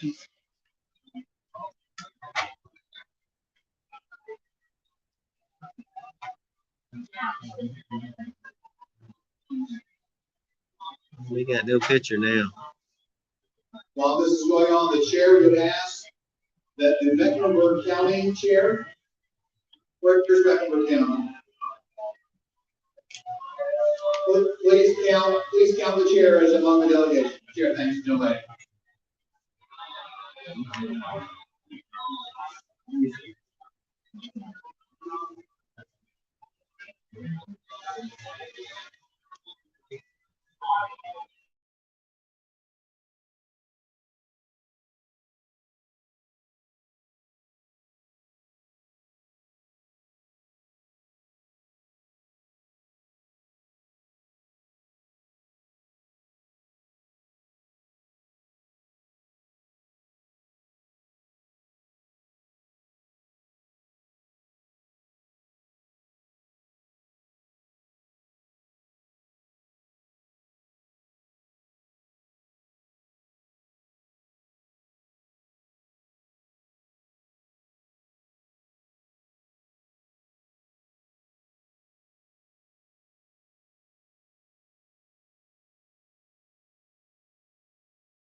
delegates in Wake County. So I would ask for as much silence from the convention hall so that counties with more than 100 delegates can actually make the vote. We have people sitting in different areas, so I'd ask for as much silence as possible so we can have election integrity and vote. Chair, thanks to the gentleman for his point of personal privilege, and it's a point well taken. Again, for the next few moments, before the chair orders voting to begin, or opens voting to begin, chair will ask the indulgence of the commission, please be silent in an effort largely to assist these large counties in their name. The chair thanks the commission.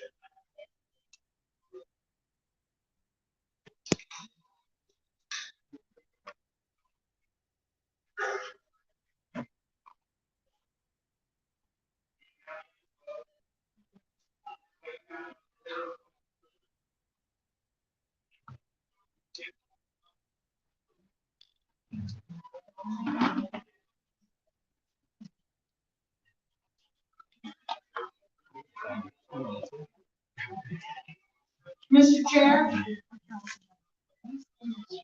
Over here to your left, Mr. Chair. Recognizing the gentlelady. Kathy Leary from Carteret County. I have a parliamentary inquiry. Gentlelady relates us to a parliamentary inquiry. Can the chair give the convention how many delegates are present from each county? The chair could do that.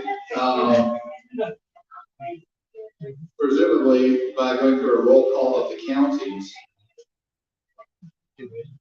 But Mr. Chair. President. Mr. Chair. Recognizing the gentlelady.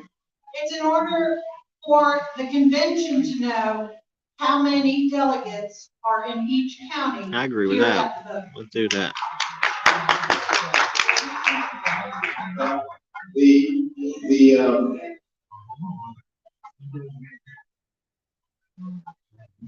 So it's a matter of public record. Yeah. Why not? Go ahead. Just do it quick because Trump's going to be wanting dinner in like 2 or 3 hours. Shit. Come on, just stand up and say it. So any delegate wishing to know the number of credentialed delegates present from any county in the state may obtain that information from the Credentials Committee. Mr. Chair. Recognizing the gentlelady.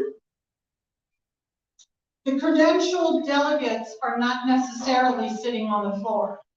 In the opinion of the chair, there's never been a time where the number of delegates physically present in the room has been ascertained and announced ever. Has there ever been a time y'all used an app? In the last 25 years. Has there been a time y'all used an app like this before? Well, the chair gave the gentlelady the history. Mr. Chair. Recognizing the gentleman. Chair for McDowell County, under credentials on your app, it lists the county. Gentlemen, suspend for just a moment. Once again, to assist the counts of the larger county. And B, to show proper respect to the gentleman who has the floor. The chair will ask the convention to be silent while this business is being conducted. Recognize the gentleman. Mr. Chair, just a point of reference, there's the app has the credentials for each county under the credentials link on the app. Thanks. The chair thanks the gentleman. So the chair will point out, is informed by the chair of the Credentials Committee that was the number from the first credentials report Friday afternoon. That report has been amended slightly twice, so that those numbers are correct for most counties, but there may be a couple of counties where that number is not the accurate total as of today.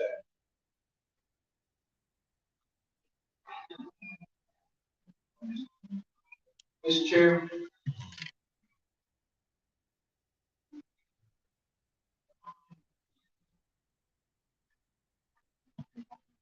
Someone, yes, recognizing the gentleman. Larry Cook, Cabarrus County. May I offer a point of clarification to help some of these folks? Gentleman may. Seems to me that what we're talking about is not how many delegates are registered. how many are actually on the See, floor. what they should have, they should have had, Because ones that are for the in here chairs, they should should have not had be an voted. admin thing Correct. where they So could when turn the on the votes chairs for the people finish who counting checked their in. counties, maybe And they then will have anybody that who number. wasn't Is that there, not they don't correct? turn the vote on. They will have that number, that is correct. Not this count crap. Chairman? Mr. Chairman, Gary Osby, Brunswick County.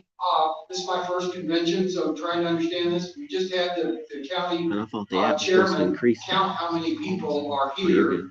okay, from their county. Is that being recorded anywhere? That is being recorded by the county chair. But it's not being reported to the convention. That is correct. How's it It's gonna not, get not reported? unless there's a problem with the vote total. Okay, so the vote total that we should see should be the total, the number of votes cast should be the number of, we said 1,861 or 63. That's how many votes we're expecting. No, sir. The number of votes cast, that they will be recorded by county. So, for example, Anson County will report, and it will be projected onto the screen. And actually, two numbers will be projected on the screen, if the chair is not mistaken. We will have both raw and weighted, is that correct, from staff? Two numbers will be projected onto the screen. The raw vote from Anson County and the weighted vote based on the state plan of organization. The raw vote should be equal to or less than the number of delegates counted by the county chair this time. So again, there were 1,800 and some odd people who registered and were credentialed. Some of them may have gone home by now. Some of them may have felt ill and gone to their room. So the numbers credentialed are immaterial to the numbers voting. The key is that the numbers voting do not exceed the number of persons recorded as in the room right now. And so the clarity is that each county chairman will be responsible for validating the number of votes cast in that county. Yes, sir. Thank you. Chair, thanks, gentlemen. So, Mr. Chairman. Recognizing the gentlelady. Lynette Ramsey from Caldwell County, but I have a point just to clarify. Gentleman, suspend this moment. Commissioner, please get order. So yesterday, when we did the initial credentials report, we credentialed everybody that registered, not checked in. So I guess you mentioned earlier that there's a possibility that the only time you would question it is if you had more votes than what was on the floor, and the county chair would question that. But I know there's at least one county where there could be an abstention and people not present that never even checked in for the convention that were credentialed. So how do we double check that? As long as the votes are less than those allocated, there's no issue. But yes, but they're not on the floor of the convention. So just making sure that if somebody that did not show up, did not check in at this convention, they're not allowed to vote. Correct. That is correct. Chair, thank you, gentleman.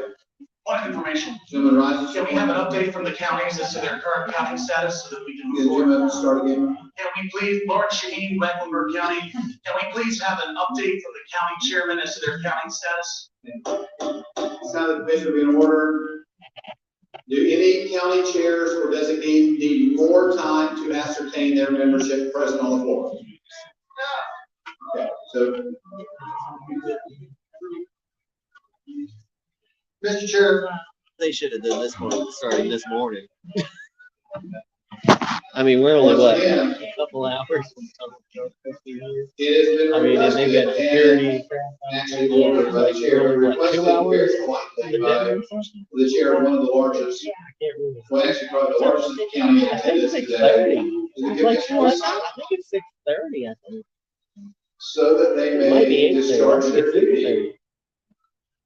It's 4 o'clock. of making certain they have ascertained accurately the numbers of the members of the delegation. looked up, So the chair is going to once again ask the convention's indulgence and silence during this process. Someone rises to form recognizing the gentleman. Mr. Chair, recommend that we begin the voting and have the individuals report to their chairs after they finish the vote, so that the chair can get the count and report the vote after the fact. Wayne Gates, Onslow County, I apologize. Oh, no, Chair, thanks to gentlemen. Chair's got a process, says that for just a moment. Recommend you scrap the app and just start going to the damn cube. Speeding up the process. I like a little piece of paper. Yeah. This is supposed to what, speed up the process, not make it twice as 3 times as long. Everybody watching is counting.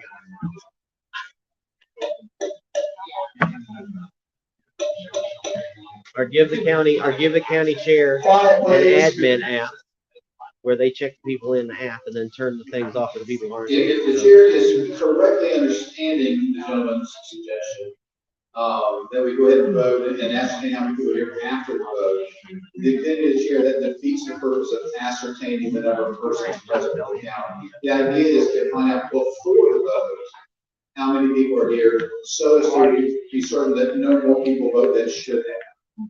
Only one person can report one vote to their chair. Mr. Chair. They're reporting the votes to the chair. No, sir, that they voted. Are there any Not their delegates in vote, here? but that they voted. If the chair is counting Any the delegates? individual, and the individual instead comes to the chair to report himself, I voted, that's one. The next person is number 2, Mr. Chair. Again, the chair thanks the gentleman for his recommendation.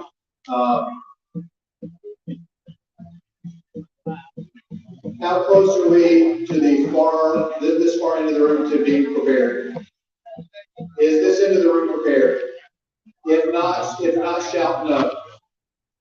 No. Did the chair hear it no? Is this end of the room prepared to vote?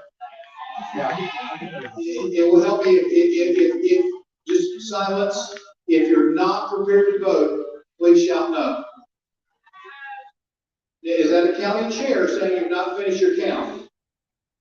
Well, at this point, all the chair wants to hear from are county chairs or chair designees who are responsible for ascertaining presence. In this half of the room, is there any county chair or county chair designee who needs more time to ascertain presence? Hearing none. In this half of the room, is there any county chair or county chair designee who needs more time to ascertain membership on the floor? I hear something. Oh, I think that's a discussion. One more time. This half of the room, does any county chair designee need more time to ascertain membership presence on the floor? Hearing none, we will now prepare to vote. In just a moment, the chair will open voting. That time, delegates will vote either using the app. Mr. Chairman. We were like, ah, crap. One purpose is gentleman rise. Point of information. Gentleman rise is a point of information. Brett Calloway, Henderson County. One of the members of my county, they're a computer person, and they have informed me that the app is only works when each member of a household has registered. So this is just point of information so that people are aware. If you have Gentleman will suspend. A point of information is not giving information, it's a request for information. It's actually a question. So, where's Jason, my person here for the technology?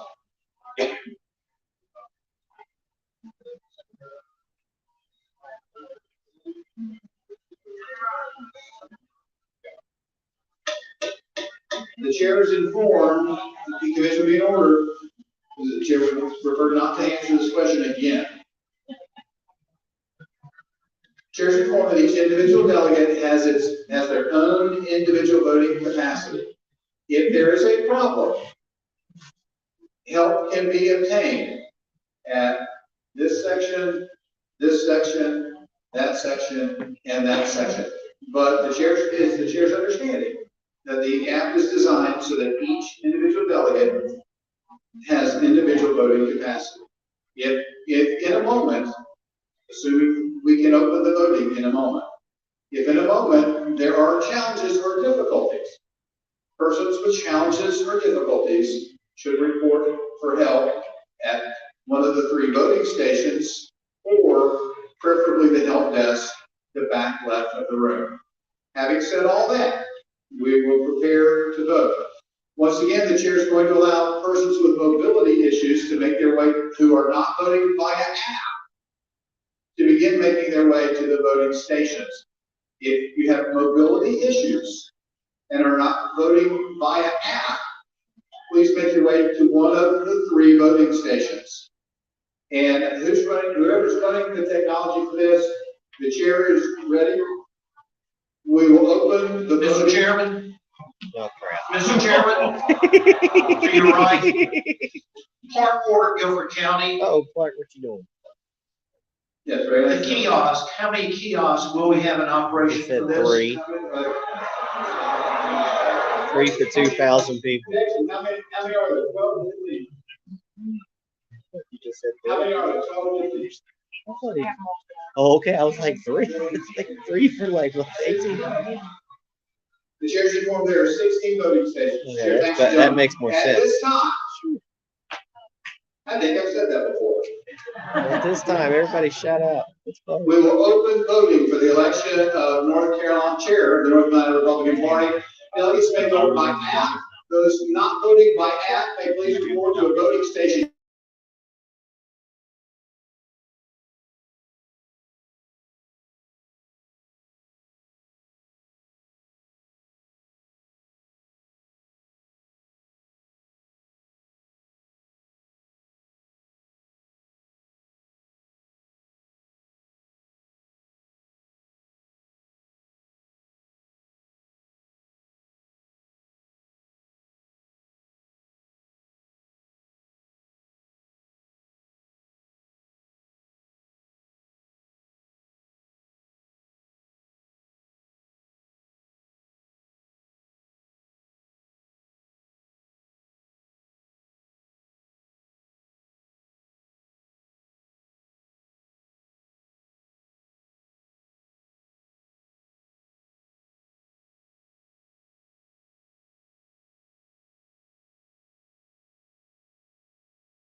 answer is, under parliamentary law, once a vote has begun to be taken, no motion is in order at that time until the vote is. Oh, God. So, Mr. Chairman, motion But it's not is not in working. order. That's,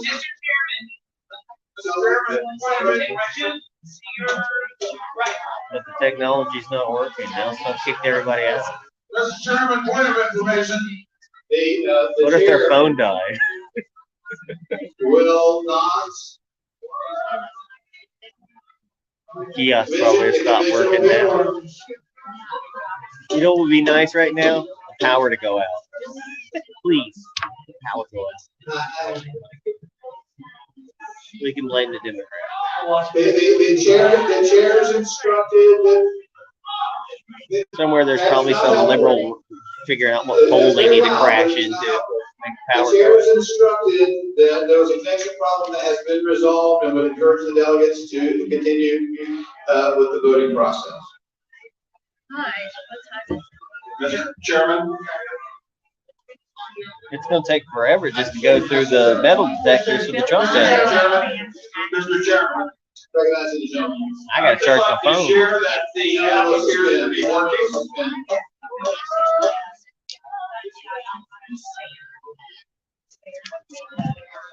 The commission will be in order. I'll be right back. Mr. Chairman, The commission will be in order. I would just like to share that the app appears to be working for voting now. If you're connected and you keep refreshing, it did bring the vote up. After probably 20 times of it not working. Chair, thanks for gentlemen. Mr. Chairman, I assure you, Leonard Harrison. This person will suspend until recognized by the chair. Where is the person attempting to To your left. Yes. I assure you, it is not working for everybody. How many, the question I have is how many people that cannot get online can go to these kiosks? How many exactly do we have to run the vote without going to paper and then being able to cast their ballot? The answer is delegates may vote by their phone or at a voting station. Mr. Chairman. Mr. Chairman. Yes. Do we have your assurances that all the votes will be counted? It is certainly the chair's understanding that all the votes will be counted. Mr. Chairman? Recognize the gentleman. Mr. Chairman, many of us have tried repeatedly to get logged back in on the. Gentleman will suspend. Once again, the chair will point out, delegates having difficulty may report to the help desk for assistance. Mr. Chairman? Chair, thanks the gentleman. Mr. Chairman? To your right. Recognizing the gentlelady. Karen Bentley, Mecklenburg County. I would urge everyone to exercise patience. I have voted and completed my vote after multiple tries.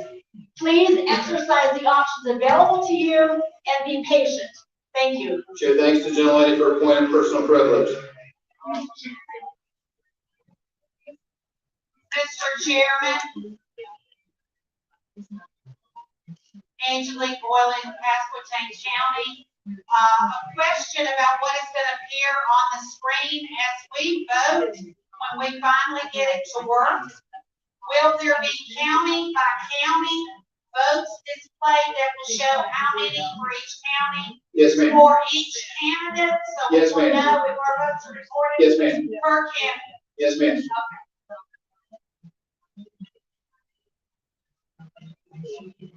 Mr. Chairman, point of privilege. Recognizing the gentleman. Because of the copious amounts of partying that will probably take place due to the frustrations of this system, I invite everyone to come up and get a Republicans That Party t-shirt, wakegop.org to celebrate these frustrations tonight. 1761 is the sweetener. Chair, thanks the gentleman Mr. Chairman, for point of supporting inquiry. the right to party. Mr. Chairman, point of inquiry all the way to your right.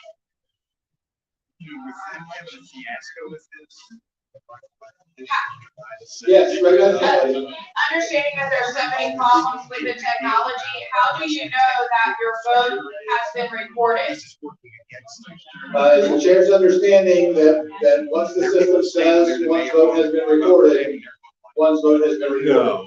So at the end, when we get the totals, if the numbers don't match, how do you know that your vote was counted?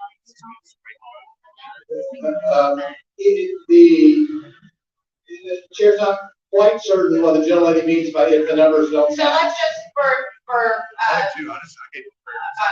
hypothetical situation, let's say that, let's say that Mecklenburg has 100 people here to vote, and you got 98 votes recorded, but but all 100 people say that they voted. I'm just anticipating a problem because seems to be so many issues. How will that be resolved? Again, an undervote would not be considered. If all 100 say that they voted and only Then 98 are. how does one know that 2 of those 100 aren't lying? What they say they did. Well, yesterday, an answer when I asked the question was, we are all Republicans in this room and we trust each other. So if someone reports that they voted,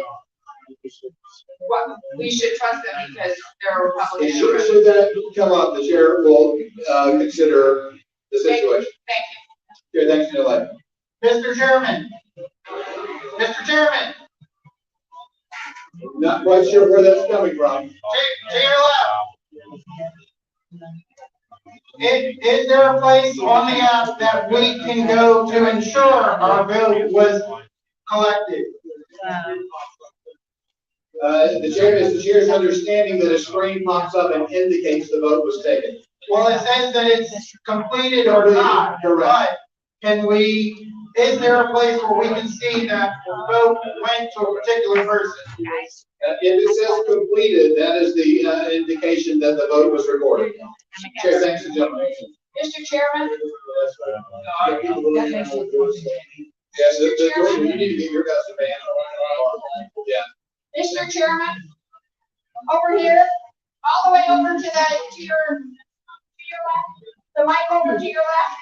The people at this kiosk over here are still the same 2 people that went up. The kiosks are not working. Convention will be in order. Delegates will please lower their voices at least.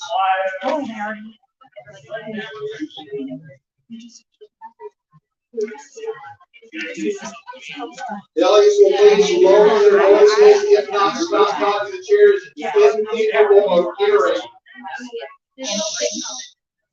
Everybody from here say shh. Recognize the gentlelady once again. Okay, there's the kiosk over here. The same 2 people who have been there for 15 minutes. The kiosks are not working. The kiosks over here are not working. So we got a problem for those of us who are using our phones. We have no way to vote right now. The chair ensures the gentlelady, we will keep the voting open until every delegate has had an opportunity to cast their vote. But if the equipment doesn't work, we'll never get done.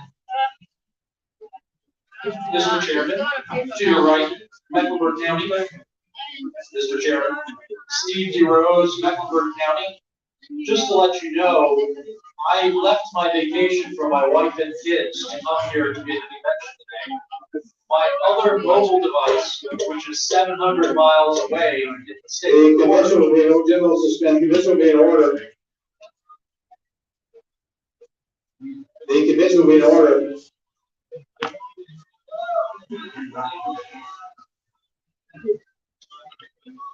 The chair would ask all the people talking loudly right now to imagine they were the ones attempting to address the chair and to respond with a level of respect they wish to be afforded.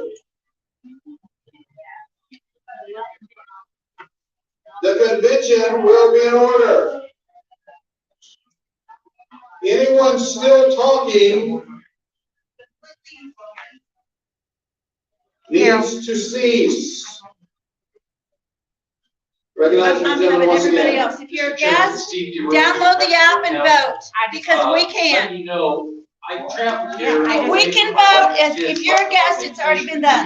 Don't do that. My other mobile device, which is in the state of Florida, 7 miles away, and passes it, my wife has the ability to cast a vote. And some recent concerns of people are raising, since that would be against the rules of order, since everybody needs to be present on the floor to be able to cast a vote. Chair, thanks to the gentleman. That is the reason that each county was required to ascertain the numbers of delegates present on the floor. Mr. Chairman. Mr. Chairman. Mr. Chairman. I'm Tamara Parker from Buckingham County. I want to call for a vote of no confidence in this voting process. Oh, man. The sheriff thanks the gentlelady. Unfortunately, as the chair has pointed out, once an election has begun, no other motion is in order. Mr. Chairman. to your Duly right. noted. Real quick, those of you still trying to get in on the app, change your password. Like, go in and tell it you forgot your password. It'll send you a new password to your email when you log in. It will work. We're 5 for 5 over here with that approach. Chair, thanks the gentleman. Chairman, John Evans, York County. Here's a plug.